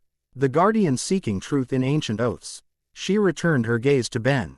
And at the center, the vessel who transforms yet remains himself, the bearer of the blood core. That's surprisingly specific, Charmcaster commented, skepticism warring with the undeniable alignment of Naya's description. Prophecies often appear specific in retrospect, Krul observed, centuries of experience evident in her tone. Though I admit the convergence is compelling. Ben had faced world-ending threats, galactic conquerors, and interdimensional tyrants throughout his hero career. Yet something about this situation, this confluence of prophecy, ancient consciousness, and manipulated destiny, struck deeper than any previous challenge. Regardless of prophecies, he stated, grounding himself in practical reality, we have immediate problems to solve. The Hemomancers are actively working to capture or destroy the blood core.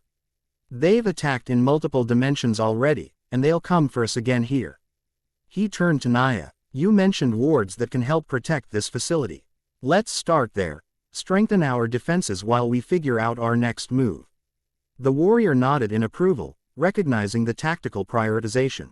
A sound approach. The wards require placement at specific coordinates throughout the structure, calibrated to its dimensional resonance frequency. I'll assist with the magical integration, Charmcaster offered, professional curiosity overcoming her typical wariness of new allies. My barriers should complement your wards if we align the harmonic patterns correctly. I'll recalibrate the security systems to incorporate the new defensive parameters, Lorelei added. Already adjusting settings on her console. Though I'll need samples of the ward energy signatures to establish proper recognition protocols. Krul had withdrawn slightly, ancient eyes distant as she processed the historical revelations that challenged 13 centuries of belief. Now she rejoined the conversation with renewed focus. While you secure the facility, I will attempt to contact loyal elements within my court, she stated, royal authority returning to her tone. If what the blood core reveals is true, this knowledge will reshape vampire politics across all dimensions. We must prepare for the consequences. Ben nodded in agreement, pleased to see the group coalescing into effective action despite their diverse backgrounds and initial tensions. Quote, I'll work with Lorelei to better understand the blood core transformations. If we're going to use this power effectively against the Hemomancers, I need more control over how it integrates with different alien forms.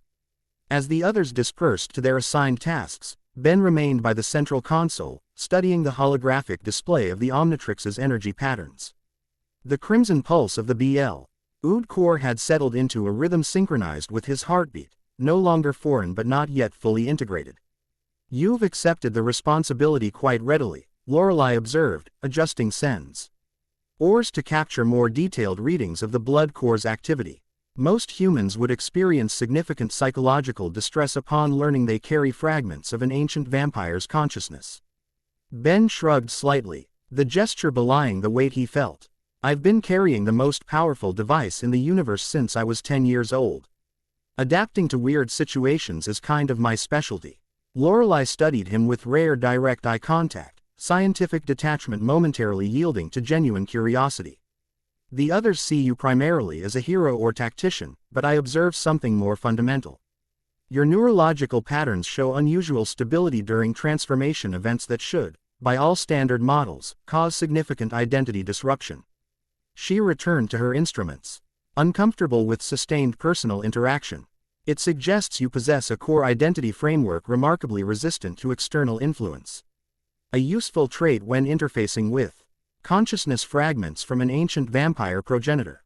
Thanks, I think, Ben replied, unexpectedly touched by what constituted high praise from the socially awkward scientist. It wasn't a compliment, merely in observation. Lorelei clarified, though a slight coloration in her cheeks suggested otherwise. Now, I need baseline readings of your neural patterns during a controlled blood core transformation. The laboratory contains sufficient reinforcement to withstand most metamorphic energy discharges. Ben checked the Omnitrix's status, finding it fully recharged after yesterday's exertions. Any preferences for which alien form to try? Some seem to integrate with the blood core more effectively than others. Lorelei considered this question with scientific thoroughness. Begin with a form that demonstrated stable integration previously. Establishing baseline parameters requires controlling as many variables as possible. Diamondhead it is, Ben decided, activating the Omnitrix and cycling through available transformations. The holographic display settled on the crystalline Petrosapian form, which had successfully integrated with the blood core during their battle in Krul's dimension. Initiating transformation recording sequence, Lorelei announced, instruments humming as they prepared to capture every aspect of the process. Proceed when ready. Ben pressed down the Omnitrix dial, initiating the familiar transformation sequence. Green energy cascaded over his form as molecular reconfiguration began. Halfway through the process, crimson light intermingled WITH the standard green as the blood core activated. Unlike previous transformations, where the blood core had asserted itself chaotically, this time Ben consciously directed the integration, applying Lorelei's earlier advice about maintaining identity boundaries. He visualized the blood core as a supplementary system enhancing Diamondhead's natural abilities rather than an overwhelming force. The transformation completed with remarkable smoothness, leaving him in the blood diamond form, crystalline body pulsing with internal crimson light, but more controlled than in previous manifestations. He crystalline growths that had erupted chaotically before now formed elegant geometric patterns along his arms and torso, responsive to his conscious direction. Transformation stable, Ben reported, his voice carrying the same harmonic resonance as before but without the disorienting echo effect. I can feel the blood core's influence, but it's not overwhelming my consciousness this time. Lorelei circled him with unrestrained scientific fascination, instruments recording every aspect of the transformation. Remarkable. The energy integration patterns show a 43% increase in coherence compared to previous transformations. You're actively directing the blood core's influence rather than merely reacting to it. Ben examined his transformed state, testing the crystalline limbs with experimental movements. The blood diamond form responded with perfect precision, no longer feeling foreign or unpredictable. It's like the difference between being a passenger and a driver, he explained. Creating controlled crystalline structures that extended from his hands in precise geometric patterns. Before, the blood core was dragging me along. Now we're moving together. Consciousness synchronization, Lorelei concluded, recording this phenomenon with evident excitement. Your identity matrix is establishing dominant parameters while incorporating blood core processing capabilities. Essentially, you're teaching it to follow your lead rather than imposing its own patterns.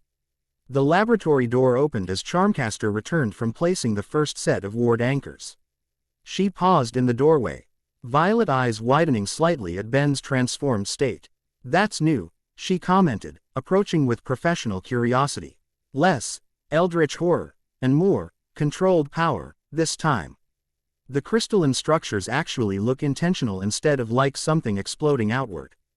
Conscious integration, Lorelei explained without looking up from her instruments. He's estable, ishing dominance hierarchies within the neural network, just as I suggested. Told you I'm teachable, Ben replied, the blood diamond form managing a crystalline approximation of a smile. Charmcaster circled him with magical assessment. Violet energy flowing from her fingertips to interact with the blood core's crimson aura. The magical resonance is cleaner too. Less chaotic discharge, more focused channeling. She looked up, genuine approval in her expression. You're actually getting the hang of this. Don't sound so surprised, Ben retorted good-naturedly. I've been mastering alien transformations for over a decade. Alien transformations don't usually come with fragments of ancient vampire consciousness, Charmcaster reminded him, though her tone remained light. How does it feel compared to before? Ben considered the question carefully, analyzing the sensory input from the blood diamond form. Clearer. I can access the blood core's knowledge without being overwhelmed by it. The vampire sensory enhancements are still there, but they're complementing Diamondhead's abilities instead of competing with them. He demonstrated by creating a complex crystalline structure that pulsed with internal crimson light, forming and reforming into different geometric patterns. Blood magic principles applied through Petrosepian crystalline manipulation. The best of both capabilities working together. That has significant tactical applications, Naya observed, entering the laboratory with characteristically silent movement. The Sunstrider warrior studied Ben's transformed state with professional assessment. The prophecies speak of the vessel wielding combined powers beyond either human or vampire limitation. Krul emerged from the facility's communication room, her childlike features betraying mild surprise at finding Ben transformed. You've achieved conscious integration already. Most impressive for a human. The vampire queen approached cautiously, Ancient E. Yes, studying the blood diamond form with calculated interest. The crystalline resonance patterns match those used in progenitor blood rituals. You're instinctively accessing knowledge that took vampires centuries to develop. Not instinctively, Ben corrected, maintaining perfect control as he reverted the crystalline structures to their base form. Consciously. That's the difference this time. I'm directing the integration instead of just reacting to it. Lorelei continued recording data, her instruments capturing every aspect of the controlled transformation. This development significantly improves our strategic position. Controlled blood core integration means predictable power application rather than chaotic energy discharge. In practical terms, Ben translated for the others. It means I can use these enhanced transformations effectively in combat without risking power overload or losing control. Perfect timing, Naya stated, her expression darkening. Because my Order's dimensional monitoring network has detected increased hemomancer activity converging on this reality. They're gathering forces for a coordinated assault. The tactical implications registered immediately with everyone present. Ben shifted the blood diamond form into combat readiness, crystalline structures reconfiguring for optimal defensive capabilities. How long do we have? He asked, strategic mind already calculating options. 24 hours at most, Naya replied, warrior training evident in her precise assessment. They're establishing staging areas in adjacent dimensional ETS, Standard Invasion Protocol for large-scale incursions. The ward anchors will be fully operational in approximately 4 hours, Charmcaster reported, professional focus overriding any concern her expression might have betrayed. They'll significantly impede blood magic within the facility's boundaries, but they won't prevent physical assault. Krul's ancient eyes narrowed in tactical calculation. Sindral won't underestimate us again. He'll bring specialized forces equipped for both magical and conventional combat. And we need to be ready, Ben concluded, the blood diamond form pulls ing with controlled power as he made his decision. But we're not just going to sit here and wait for them to attack. This time, we take the fight to them. All eyes turned to him, surprised by this aggressive shift in strategy. Ben continued, tactical plan crystallizing as he spoke. The blood core is giving us information about dimensional coordinates, hemomancer operations, and vampire bloodline connections. Instead of reacting to their attacks, we use that knowledge to disrupt their staging areas before they can fully organize. Naya's expression reflected professional approval. A preemptive strike against dimensional staging points would destabilize their command structure. My order has conducted similar operations against vampire incursions. It's tactically sound, Krul agreed. Centuries of military experience evident in her assessment. Hemomancers rely on carefully prepared ritual sites for large-scale operations. Disrupt those preparations, and their entire assault could collapse. Lorelei appeared less convinced, scientific caution tempering tactical enthusiasm. Interdimensional preemptive strikes carry significant risks. Miscalculated breach points could accelerate dimensional instability rather than preventing hemomancer incursion. That's why we need precision, Ben acknowledged, turning to the scientist. Your dimensional folding technology can get us exactly where we need to go with minimal boundary disruption, right? Lorelei nodded reluctantly. Theoretically, yes, assuming we have exact dimensional coordinates for the staging areas, which the blood core is providing. Ben confirmed, knowledge continuing to unfold in his consciousness. I can see them, pocket dimensions where reality thins between major dimensional branches. Perfect hidden. G places for gathering forces without attracting attention from dimensional authorities. He approached the central holographic display, the blood diamond form interfacing directly with Lorelei's instruments. Crimson energy flowed from his crystalline hands into the system, manifesting as precise coordinate matrices in the dimensional map. There, he indicated, highlighting 7 distinct points where dimensional currents intersected. Staging areas positioned to allow simultaneous assault from multiple vectors. They're building blood magic amplifiers at each location to punch through conventional dimensional barriers. Naya studied the displayed coordinates with professional recognition. Classic Hemomancer invasion pattern. They establish dimensional beachheads before committing their main force. Her amber eyes narrowed thoughtfully. But striking 7 locations simultaneously would require splitting our already limited resources. We don't hit all 7, Ben replied, tactical assessment guiding his strategy. We target the 3 primary command nodes, where their leadership and ritual specialists are concentrated. Without proper coordination, the remaining staging areas will be forced to abort their assault. Quote, he highlighted 3 specific points on the dimensional map, the blood core's knowledge allowing him to identify the most critical targets. Here, here, and here. Disrupt these nodes, and the entire operation collapses. Krul studied the indicated coordinates, ancient eyes reflecting grudging respect for the strategy. Bold but effective, typical of one who bears the Omnitrix. She inclined her head slightly. I will accompany the strike team. My progenitor abilities will be effective against Hemomancer ritual sites. I'm obviously going, Charmcaster stated, twirling her staff with practiced confidence. Someone needs to handle the magical countermeasures, and I doubt our new Sunstrider friend wants to leave you unsupervised with the blood core. Naya acknowledged this assessment with a slight nod. I will join the operation. My order's techniques are specifically designed to disrupt blood magic rituals.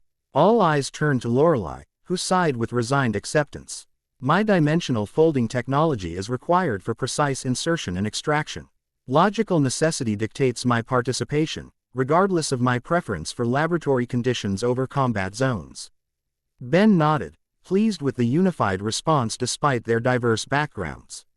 Then we have our team. We'll need specialized equipment, tactical coordination, and perfect timing. The blood diamond form pulsed with controlled determination. But first, I need to practice with a few more blood core transformations. If we're taking the fight to the Hemomancers, I want every advantage we can get.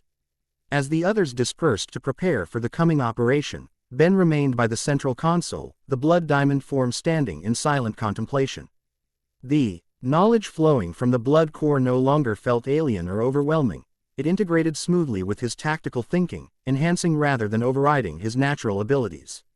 For the first time, since the blood core had merged with the Omnitrix, Ben felt not burdened but empowered by its presence. Whatever challenges the Hemomancers presented, whatever revelations awaited in the vampire dimensions, he would face them not as a reluctant vessel but as a conscious wielder of this ancient power. The blood diamond form pulsed with crimson light, resonating with his newfound determination. Hemomancers had made a critical error in their calculations. They had pursued the blood core as a tool to be harvested, not recognizing that its true power emerged only through willing partnership with a worthy vessel. Tomorrow, they would learn the difference. Chapter 3 End. The end. I hope you enjoyed this episode. Remember to subscribe and like this video. See you in the next video.